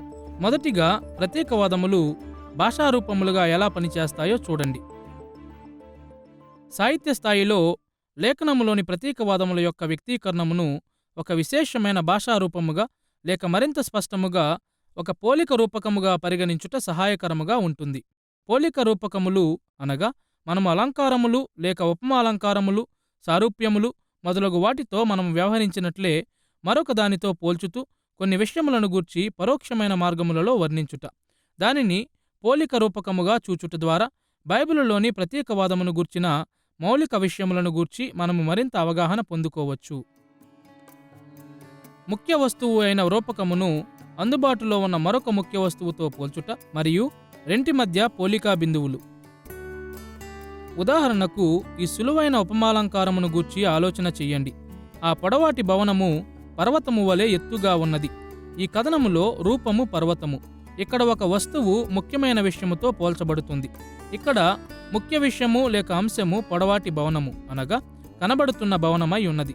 మరియు స్పష్టమైన పోలిక బిందువు రెండూ పొడవుగా ఉన్నాయి అను విషయము. ఇప్పుడు భాషారూపకాలను మనం ఉపయోగించిన ప్రతిసారి ఈ 3 మూలకాలను స్పష్టముగా తెలియజేయము. కానీ రూపము, అంశము మరియు 1 లేక అంతకంటే ఎక్కువ పోలిక బిందువులు సఫలవంతముగా తెలియజేయుటకు ఏ పోలిక రూపకములోనైనా ఉపయోగించబడతాయి. ఈ 3 మూలకములు స్పష్టముగానైనా లేక పరోక్షముగానైనా బైబిలానుసారమైన వేదాంత శాస్త్రములో కూడా కనిపిస్తాయి. మొదటిగా, ఒక గురుతు ఒక రూపముగా అనగా ముఖ్య విషయమునకు సంబంధించిన వస్తువుతో పోల్చబడిన వస్తువుగా పనిచేస్తుంది. రెండవదిగా, సాదృశ్యము అనేది అంశముగా అనగా గురుతు పోల్చబడు వస్తువుగా ఉన్నది. మరియు మూడవదిగా, గురుతు మరియు సాదృశ్యము ఒకదానితో ఒకటి లేదా అంతకంటే ఎక్కువ పోలిక బిందువుల ద్వారా జతచేయబడతాయి. ఉదాహరణకు, ఆదాము రాబో క్రీస్తుకు గుర్తుగాను సాదృశ్యముగాను ఉన్నాడని రోమాపత్రిక 5వ అధ్యాయం 14వ వచనములో పౌలు ప్రకటించిన మాటను మీరు జ్ఞాపకము చేసుకోవచ్చు. కాబట్టి ఈ సందర్భములో ఆదాము క్రీస్తుతో పోల్చబడిన రూపముగాను లేక గుర్తుగాను ఉన్నాడు మరియు క్రీస్తు అంశముగాను లేక సాదృశ్యముగాను ఉన్నాడు. ఆదాము మరియు క్రీస్తు మధ్య ఉన్న పోలిక బిందువులు రోమాపత్రిక 5వ అధ్యాయం యొక్క విస్తృత నేపథ్యములో వివరించబడినాయి. ఆదాము క్రీస్తుకు గుర్తుగా ఉన్నాడు ఎందుకంటే ఆదాము యొక్క కార్యములు మరియు క్రీస్తు యొక్క కార్యములు రెండూ వారితో గుర్తించబడిన ప్రజల మీద గొప్ప ప్రభావమును చూపాయి. ఒకవైపున ఆదాముతో గుర్తింపబడిన వారు మృతి నొందారు, మరొక వైపున క్రీస్తుతో గుర్తింపబడిన వారు నిత్య జీవమును పొందారు. బైబిలానుసారమైన ప్రతీకవాదం యొక్క రెండవ లక్షణం ఏమనగా, పోల్చబడిన మూలకములు భిన్నముగా ఉంటాయి. పలు రకముల వస్తువుల మధ్య పోలికలు చూపబడినవి. గుర్తులుగాను సాదృశ్యములుగాను పనిచేయు మూలకములను విభాగించుటకు అనేక మార్గములు ఉన్నాయి గాని వాటిని గూర్చి 3 సామాన్య శ్రేణులలో ఆలోచించుట సహాయకరముగా ఉంటుంది. గుర్తులు మరియు సాదృశ్యములు ప్రాముఖ్యమైన వ్యక్తులు, వ్యవస్థలు లేక సన్నివేశములు అయ్యుండవచ్చు. వ్యక్తులు అనగా లేఖనములలో కనిపించు పాత్రలు అనగా ప్రాముఖ్యమైన మానవ పాత్రలు, ఆత్మీయ సృష్టములు, దేవుడు మరియు కొన్ని అరుదైన సందర్భాలలో శరీర రూపము దాల్చిన సృష్టిలోని ఇతర అంగములు. వ్యవస్థలు అనగా నిలిచియుండు చారిత్రక సత్యములు అనగా ప్రాముఖ్యమైన స్థలములు లేక నిలిచియుండు ప్రాముఖ్యత గల ప్రాంతములు, ఆచారములు, సంస్థలు, ముఖ్యమైన భవనములు మొదలగునవి. మరియు సన్నివేశములు అనగా ప్రాముఖ్యమైన చారిత్రక సన్నివేశములు అనగా జరిగిన విషయములు. గుర్తులు మరియు సాదృశ్యములలో ఈ 3 మూలకముల యొక్క ప్రతి కలయిక ఉంటుంది. మనము గుర్తించిన క్రొత్త నిబంధన ప్రతీకవాదం యొక్క ఉదాహరణలు వీటిలో కొన్నిటిని ప్రతిబింబిస్తాయి. రోమాపత్రిక 5వ అధ్యాయం 14వ వచనములో ఆదాము మరియు క్రీస్తుకు మధ్య పౌలు ఇచ్చిన ప్రతీకవాదము ఒక ముఖ్యమైన వ్యక్తిని మరొక ముఖ్యమైన వ్యక్తితో పోల్చింది. మొదటి పేతురు పత్రిక 3వ అధ్యాయము 21వ వచనములో నోవహు దినములలోని జలప్రళయమును పేతురు క్రైస్తవ బాప్తిస్మ వ్యవస్థతో పోల్చాడు. యోహాను సువార్త 3వ అధ్యాయం 14వ వచనములో మోషే ఇత్తడి సర్పమును ఎత్తిన సన్నివేశమును యేసు తన సొంత సిలువ వేయబడుటతో పోల్చాడు. ఇతర పోలికలు లేఖనములోని ఇతర భాగములలో కనిపిస్తాయి. ఏది ఏమైనా ప్రతీకవాదములు ప్రాముఖ్యమైన వ్యక్తులను, వ్యవస్థలను మరియు సన్నివేశములను పోల్చుతాయి. 3వ స్థానములో బైబిలులోని ప్రతీకవాదములు ఎల్లప్పుడూ వాటి యొక్క మూలకములతో దగ్గర అనుబంధము కలిగి ఉన్న వేదాంత శాస్త్ర నిర్మాణములను పోల్చుతాయి. దురదృష్టవశాత్తు సద్భావన గల ఇవాంజలికల్ బైబిలానుసారమైన వేదాంతవేత్తలు చాలాసార్లు ప్రతీకవాదము ద్వారా ఎంతగా కుతూహలం పొందుతారంటే, లేఖనములోని 2 విషయముల మధ్య పోలికలను చూసిన ప్రతిసారి దానిలో వారు గుర్తులను మరియు సాదృశ్యములను వెతుకుతుంటారు. అయితే వారి పోలికలలో చాలాసార్లు అనుకోకుండా సంభవించిన లక్షణములే కనిపిస్తాయి గాని స్థిరమైన వేదాంత శాస్త్ర సంబంధములు కనిపించవు.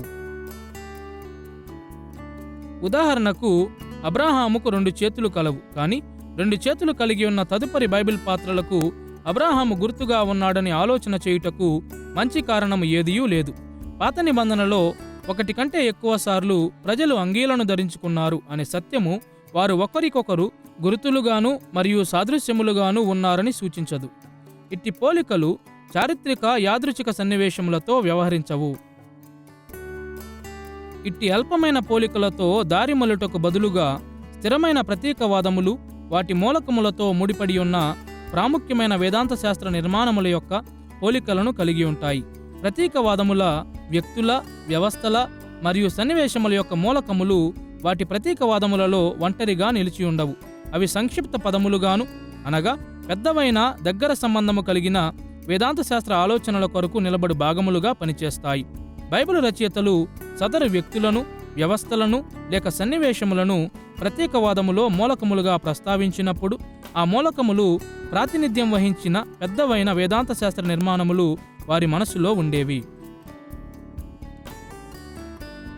ఉదాహరణకు, రోమాపత్రిక 5వ అధ్యాయం 14వ వచనంలో క్రీస్తుకు గుర్తుగా ఆదామును గూర్చి పౌలు మాట్లాడిన ఉదాహరణను మరొకసారి చూడండి. 2 పురుషులకు జుట్టు ఉండెను అనే సత్యమును పౌలు పోల్చలేదు. ఇద్దరికీ 2 కనులు మరియు 2 చెవులు ఉన్న సత్యము వైపుకు అతడు ఆసక్తిని మళ్లించలేదు. బదులుగా పౌలు ఆదాము మరియు క్రీస్తు యొక్క వేదాంత శాస్త్ర ప్రాముఖ్యతను పోల్చుతున్నాడు కాబట్టి అతడు ఈ ప్రతీకవాదమును ఉపయోగించాడు.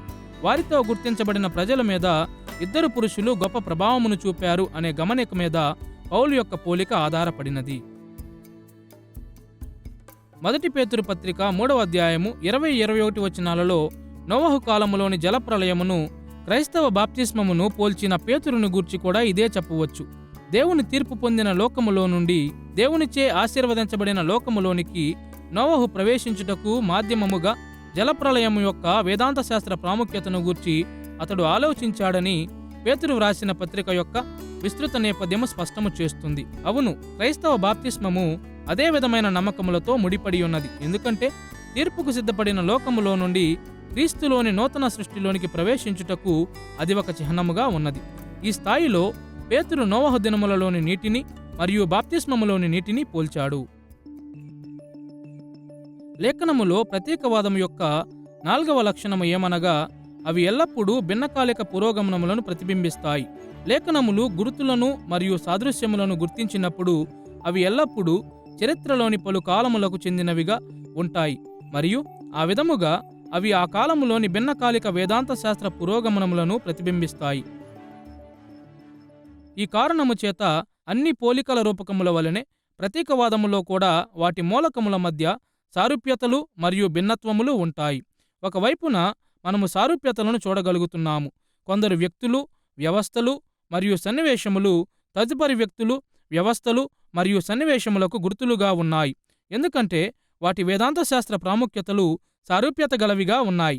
అయితే మరొక వైపు ఈ పోల్చదగిన మూలకములు భిన్నత్వము గలవిగా కూడా ఉన్నాయి. అవి ఎన్నడూ కూడా ఖచ్చితముగా ఒకే విధముగా లేవు.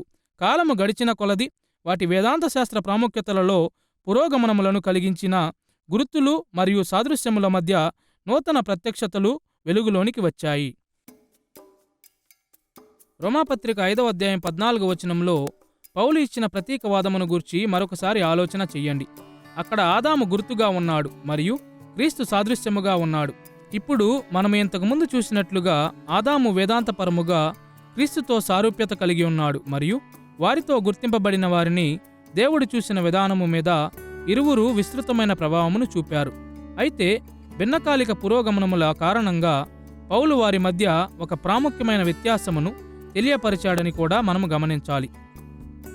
రోమాపత్రిక 5వ అధ్యాయం 15వ వచనములో ఆయన చెప్పిన మాటలను వినండి. అయితే అపరాధము కలిగినట్టు కృపావరము కలుగలేదు. ఎట్లనగా ఒకని అపరాధము వలన అనేకులు చనిపోయిన ఎడల మరి ఎక్కువగా దేవుని కృపయు యేసుక్రీస్తును ఒక మనుష్యుని కృపచేతనైన దానమును అనేకులకు విస్తరించెను. మరియు పాపము చేసిన ఒకని వలన శిక్షావిధి కలిగినట్టు ఆ దానము కలుగలేదు. ఇక్కడ పౌలు కేవలము ఆదాము మరియు క్రీస్తుకు మధ్య ఉన్న సారూప్యతలను మాత్రమే తెలియజేయడం లేదని గుర్తించండి. వారి మధ్య ఉన్న ఒక ముఖ్యమైన వ్యత్యాసమును ఆయన వ్రాస్తున్నాడు. ఆదాము బైబిల్ చరిత్ర యొక్క ఆరంభ యుగములో జీవించాడు మరియు అతని అవిధేయత మానవ చరిత్రకు పాపము మరియు మరణమును పరిచయం చేసింది. అయితే క్రీస్తు దేవుని విమోచన ప్రణాళికలు నెరవేర్చబడవలసి ఉన్న బైబిల్ చరిత్ర యొక్క ఆఖరి దశలలో నివసించాడు. ఫలితముగా క్రీస్తు చూపిన విధేయత నిత్యజీవమును కలిగించింది. పౌలు యొక్క ప్రతీకవాదములకు ఆదాము మరియు క్రీస్తు మధ్య ఉన్న భిన్నత్వములు వాటి సారూప్యతల వలనే ప్రాముఖ్యమై ఉన్నవి మరియు అన్ని ప్రతీకవాదములకు ఇది వర్తిస్తుంది. ప్రతీకవాదముల యొక్క మరొక లక్షణము ఏమనగా అవి ఎల్లప్పుడూ ఒక క్రమములో కనిపిస్తాయి. కేవలం ఒక గురుతు మరియు సాదృశ్యం మాత్రమే కలిగి ఉండుట కంటే దానిలో 3 లేక అంతకంటే ఎక్కువ మూలకాల యొక్క క్రమము ఉంటుంది. ఉదాహరణకు పాత నిబంధనలోని క్రమమైన ఆరాధనా ప్రతీకవాదమును చూడండి. సామాన్య మాటలలో భూమి మీద మానవులు చేయు ఆరాధన ఎల్లప్పుడూ ప్రతి స్థాయిలోనూ పరలోకములో దేవదూతలు దేవునికి చేయు ఆరాధనను అనుకరిస్తుంది అని మరియు ప్రతిబింబిస్తుంది అని మనము చెప్పవచ్చు. కానీ భూమి మీద ఆరాధన అలవాటు చారిత్రకముగా పురోగమనము చెందింది మరియు ఈ చారిత్రక పురోగమనములు క్రమవరుసలో ఉన్న ప్రతీకవాదములను సృష్టించాయి. మొదటిగా ఆదాము హవ్వలను దేవుడు తన పరిశుద్ధమైన తోటలో ఉంచినప్పుడే ఆరాధన ఆరంభమైంది. ఆదికాండము 2వ అధ్యాయం 15వ వచనములోని నివేదికను వినండి. మరియు దేవుడైన యెహోవా నరుని తీసుకొని ఏదెను తోటను సేద్యపరచుటకును దాని కాచుటకును దానిలో ఉంచెను. తోటలో ఆదాము హవ్వల యొక్క పనిని వర్ణించుట కొరకు ఉపయోగించిన భాష చాలా అసాధారణమైనదిగా ఉన్నది. సంఖ్యాకాండం 3వ అధ్యాయము 7-8 వచనములు మరియు 8వ అధ్యాయం 26వ వచనం వంటి పంచకాండములలోని ఇతర స్థలములలో ఇది కనిపిస్తుంది. అక్కడ మోషే ప్రత్యక్ష గుడారములో లేవీయుల పరిచర్యను గురించి వర్ణించాడు. తోటలోని ఆదాము హవ్వలను వర్ణించుటకు ప్రత్యక్ష గుడార భాషను మోషే ఉపయోగించుట ఏదెను తోట మరియు ప్రత్యక్ష గుడారము మధ్య మోషే ఒక వర్గీకరణ విధానమైన అనుబంధమును చూశాడని సూచిస్తుంది. ప్రత్యక్ష గుడారం యొక్క కట్టడము మరియు అలంకారములు ఏదెను తోటలోని పరదైసును ప్రతిబింబించాయి అనే సత్యము ఈ ప్రతీకవాదమును నిర్ధారిస్తుంది. ఆరాధన యొక్క వేదాంత శాస్త్ర నిర్మాణము ఏదెను తోటలో ఆరంభమైనదని, ఏదెను తోటలో ఆదాము హవ్వల యొక్క కార్యకలాపాలను మోషే వర్ణించిన విధానము సూచిస్తుంది. మానవాళి తోటలో నుండి త్రోసివేయబడినప్పుడు ఆరాధనలో ఒక భిన్నకాలిక అభివృద్ధి ఆరంభమైంది. హేబేలు, సేతు, నోవహు మరియు అబ్రాహాము యొక్క ఉదాహరణలు సూచించుచున్నట్లు వేర్వేరు స్థలములలో ఆరాధన కొరకు బలిపీఠములను నిర్మించి తోట వెలుపల కూడా తన ప్రజలు ఆయనను ఆరాధించాలని దేవుడు పిలిచాడు. తరువాత దేవుడు ఇజ్రాయేలును ఐగుప్తులో నుండి బయటకు పిలిచి సీనాయి యొద్ద వారితో నిబంధన చేసుకున్నప్పుడు ఆరాధనలో మరొక ప్రాముఖ్యమైన భిన్నకాలిక పురోగమనము చోటు చేసుకున్నది. ఇజ్రాయేలు యొక్క ఆరాధన ప్రత్యక్ష గుడారములో ఉన్న భూమి మీద దేవుని పాదపీఠమైన నిబంధన మందసము చుట్టూ కేంద్రీకరించబడినది. తరువాత ఇజ్రాయేలు వాగ్దాన భూమిలో స్థిరపడిన వెంటనే మరొక భిన్నకాలిక పురోగమనము ఆరంభమయ్యింది. నిబంధన మందసమును యెరూషలేములో ఉన్న దేవాలయములోనికి మార్చి అక్కడ ఆరాధన చేయమని దేవుడు తన ప్రజలకు పిలుపునిచ్చాడు. తుదకు సొలొమోను నిర్మించిన దేవాలయమును బబులోనీయులు నాశనము చేసిన తరువాత ఆరాధనను గూర్చి ప్రవక్త అయిన యెహెజ్కేలు ఒక క్రొత్త ప్రత్యక్షతను ప్రకటించాడు. చెర తరువాత దావీదు సింహాసనము మరియు యెరూషలేము పునరుద్ధరించబడిన తరువాత మరింత గొప్ప దేవాలయం నిర్మించబడుతుంది అని అతడు ప్రవచించాడు. ఆశ్చర్యమేమీ లేకుండా జెరుబాబేలు దినములలో చెర తరువాత వాగ్దాన దేశంలోనికి తిరిగి వచ్చిన వారు దేవుని ఆరాధించుట కొరకు ఒక నూతన దేవాలయమును నిర్మించాలని ప్రవక్తలైన హగ్గయి మరియు జకర్యా కోరారు. కాబట్టి ఏదైనా తోట మొదలుకొని మోషే దినములకు ముందు కట్టబడిన ఆరంభ బలిపీఠముల నుండి మోషే ప్రత్యక్ష గుడారము, సొలొమోను దేవాలయము మరియు జెరుబాబేలు దేవాలయం వరకు పలు ఆరాధనా వేదాంత నిర్మాణములలో మనము వరుస క్రమములో ప్రతీకవాదమును చూస్తాము. పాత నిబంధనలో చాలాసార్లు ముఖ్యమైన వ్యక్తులు, వ్యవస్థలు మరియు సన్నివేశములకు సంబంధించిన ముఖ్యమైన వేదాంత శాస్త్ర విషయములను గూర్చి దేవుడు మరలా మాట్లాడాడు. మరియు ఈ విషయముల పట్ల దేవుడు చూపిన పునరావృత ఆసక్తి వరుస క్రమ ప్రతీకవాదములను రూపొందించింది. లేఖనములో ప్రతీకవాదముల యొక్క 5 ముఖ్యమైన లక్షణములను మనము చూశాము. కాబట్టి ఇప్పుడు మన 3వ అంశమును చూడవలసి ఉన్నది. పాత నిబంధనలోని ప్రతీకవాదములను ఎలా గుర్తించాలి? పాత నిబంధన వ్యక్తులు, వ్యవస్థలు మరియు సన్నివేశములకు సంబంధించి విశేషమైన వేదాంత శాస్త్ర నిర్మాణముల యొక్క పురోగమనములను మనము అన్వేషించుచుండగా మనము పాటించవలసిన ప్రక్రియలు ఏమిటి? ప్రతీకవాదముల యొక్క 2 ముఖ్యమైన దృక్పథములను పరిశీలించుట ద్వారా మనము ఈ ప్రశ్నకు జవాబునిద్దాము. మొదటిగా ఎదురుచూపుగా ప్రతీకవాదమును చూచుట మరియు రెండవదిగా విశ్లేషణగా ప్రతీకవాదమును చూచుట. ఎదురుచూపుగా ప్రతీకవాదమును మొదటిగా పరిశీలన చేద్దాము.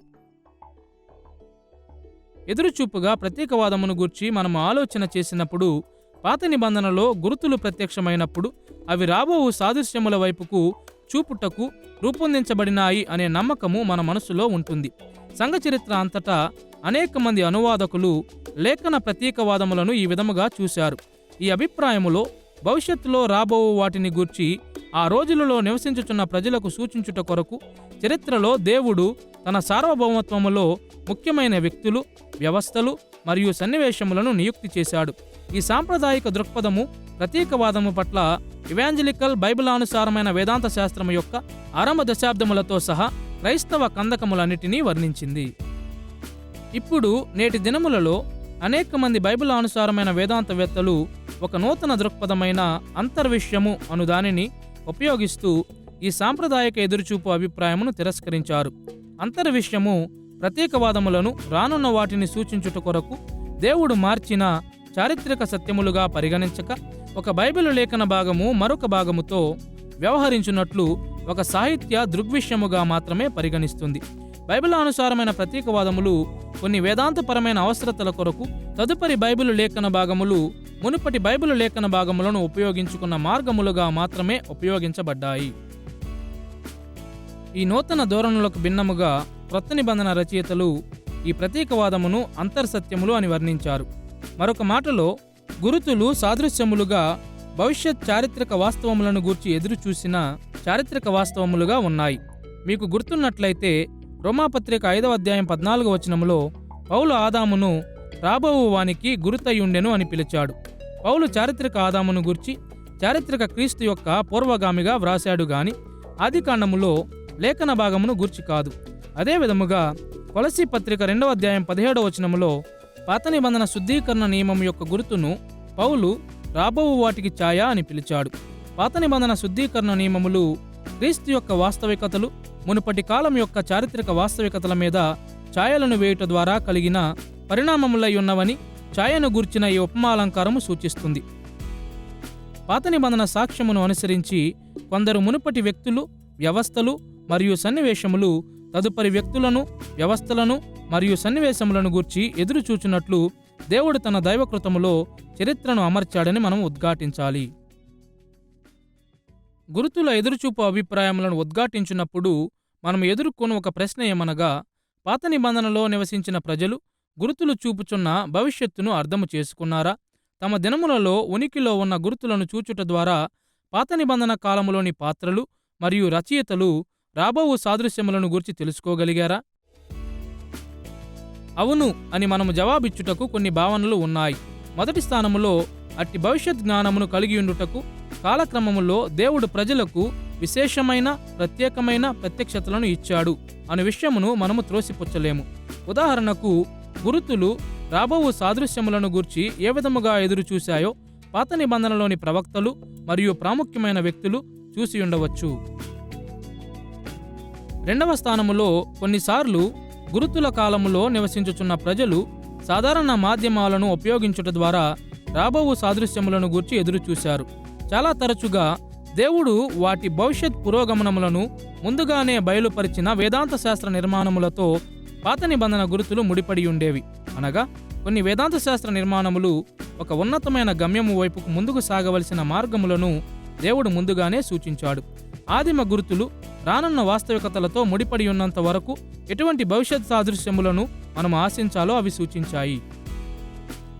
ఉదాహరణకు ఈ పాఠ్యక్రమములో మనము చెప్పిన విధముగా ఆదికాండం 1వ అధ్యాయం 28వ వచనములో ఆదాము హవ్వలు ఫలించి అభివృద్ధి చెంది భూమిని నింపుచు ఏదెను వనములో ఉన్న పరదైసును వ్యాపింపజేయమని ఆజ్ఞ ఇచ్చినప్పుడు దేవుడు భూమి యొక్క అంతిమ గమ్యమును బయలుపరిచాడు. లోకమంతటిని ఏదెను వంటి అద్భుతమైన పరిశుద్ధమైన స్థలముగా మార్చుటకు దేవుడు తన స్వరూపమును నియమించాడని దేవుడు ఆరంభము నుండే బయలుపరిచాడు. ఏదెను వనమనే అద్భుతమే ఒక గుర్తు అని మరియు లోకమంతా ఒక దినాన అలానే ఉంటుంది అని ఆదాము హవ్వలు అర్థము చేసుకున్నారు. ఆదికాండము 15వ అధ్యాయం 18వ వచనములో ఏదెను వనములో ఉన్న నదులతో అనుబంధము కలిగి ఉండి విధముగా దేవుడు అబ్రాహామునకు ఇచ్చిన వాగ్దాన దేశం యొక్క నదీ సరిహద్దులను గుర్తించాడు. కాబట్టి అబ్రాహాము తనకు వాగ్దానము చేయబడిన దేశములో నడుచుచుండగా ఆ దేశము మాత్రమే సరిహద్దు కాదని మరియు తన సంతతి వారు దేవుని ఆశీర్వాదములను భూదిగంతముల వరకు వ్యాపింపజేయుటకు అది ఒక ఆరంభ బిందువని అతడు అర్థము చేసుకున్నాడు.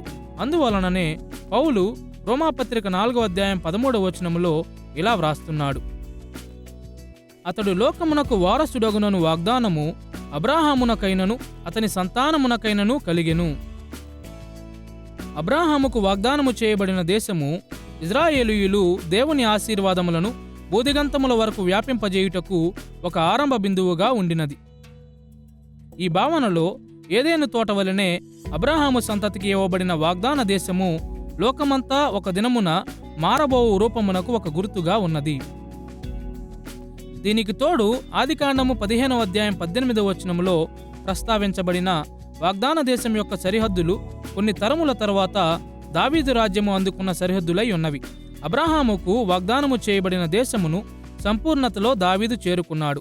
అక్కడి నుండి దావీదు యొక్క నమ్మకమైన సంతతి వారు దేవుని ఆశీర్వాదములను ఇతర దేశములకు వ్యాపింపజేయుట మీద మనసు పెట్టారు. కాబట్టి ఈ భావనలో భూమి మీద ఉన్న ఈ ప్రాంతములో దావీదు సింహాసనం యొక్క స్థాపన లోకమంతటా ఒక దినమున సంభవించు కార్యము కొరకు ఎదురు చూసింది.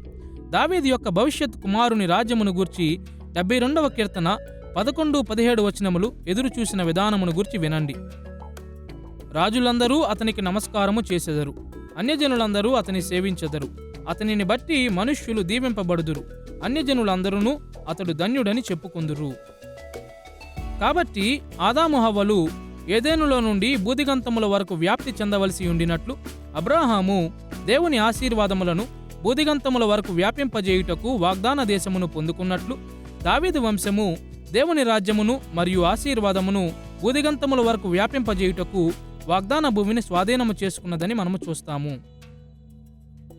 ప్రతి దశలోనూ దేవుడు సాధించినది భవిష్యత్తులో రాబోవు వాటిని గూర్చి ఎదురు చూసినది.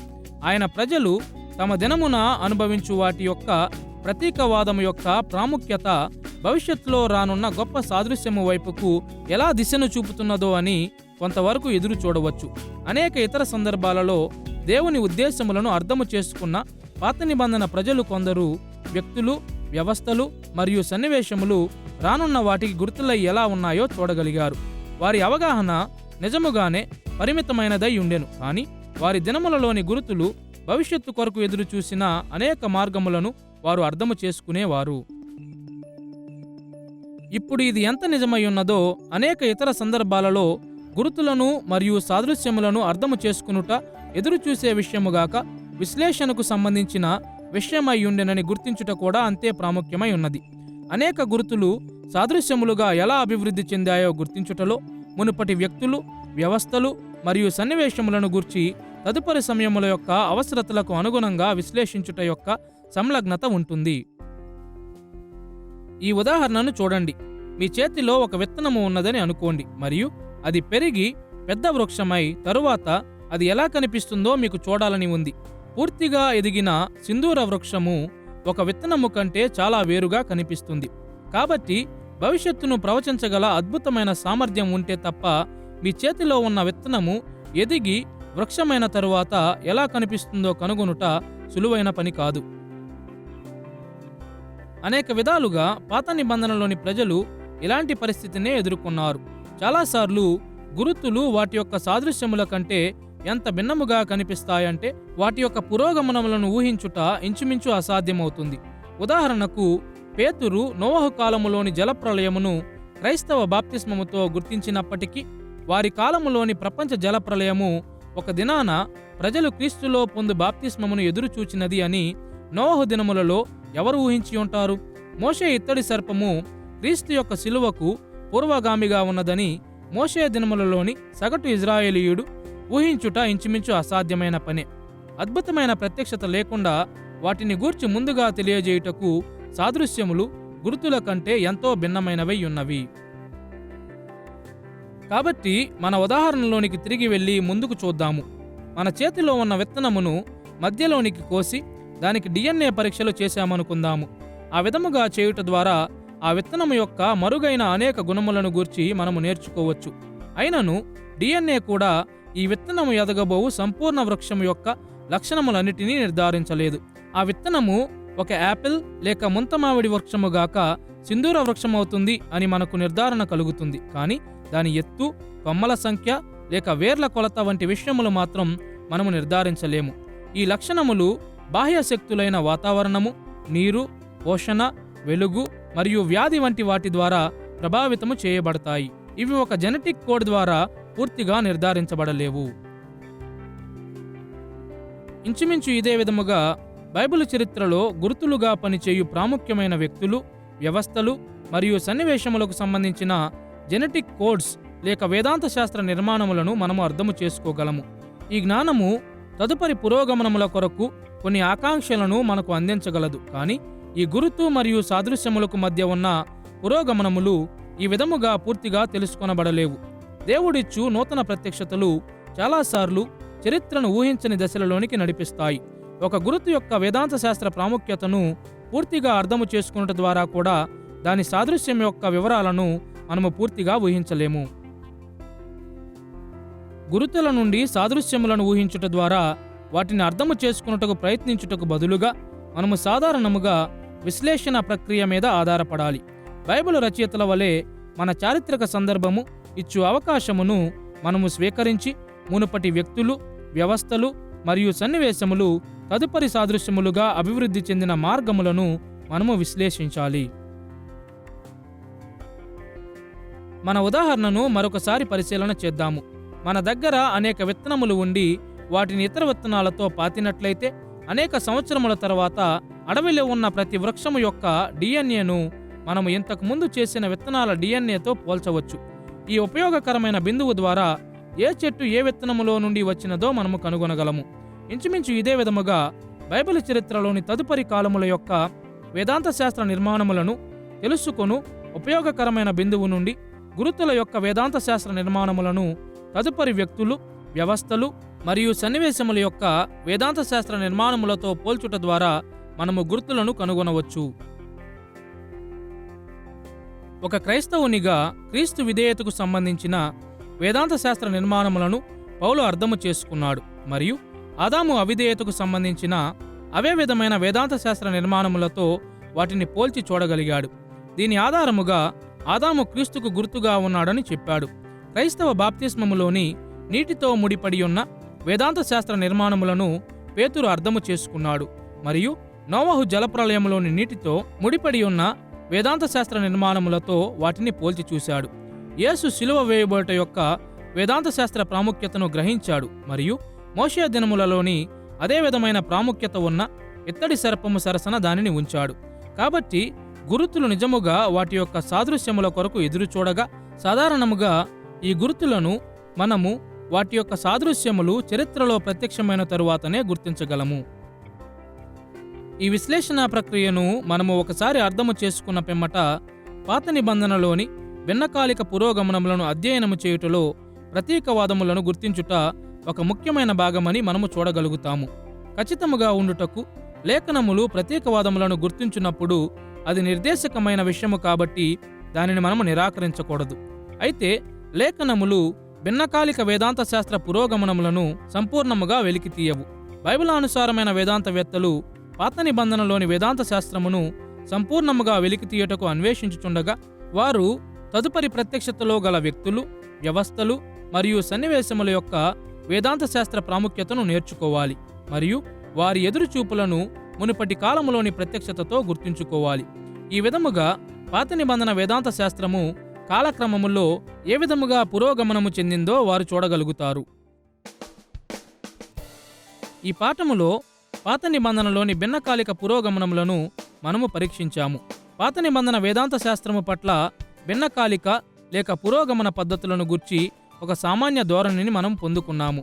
చారిత్రక యుగములు లేక దశలలో పాత నిబంధన వేదాంత శాస్త్రము ఏ విధముగా పురోగమనము చెందిందో మనము చూశాము మరియు పాత నిబంధన వేదాంత శాస్త్రములో విశేషమైన అంశముల యొక్క పురోగమనమును కూడా మనము అన్వేషించాము. పాత నిబంధనలోని భిన్నకాలిక పురోగమనములను గూర్చి ఇంకా ఎన్నో విషయములను చెప్పవచ్చు.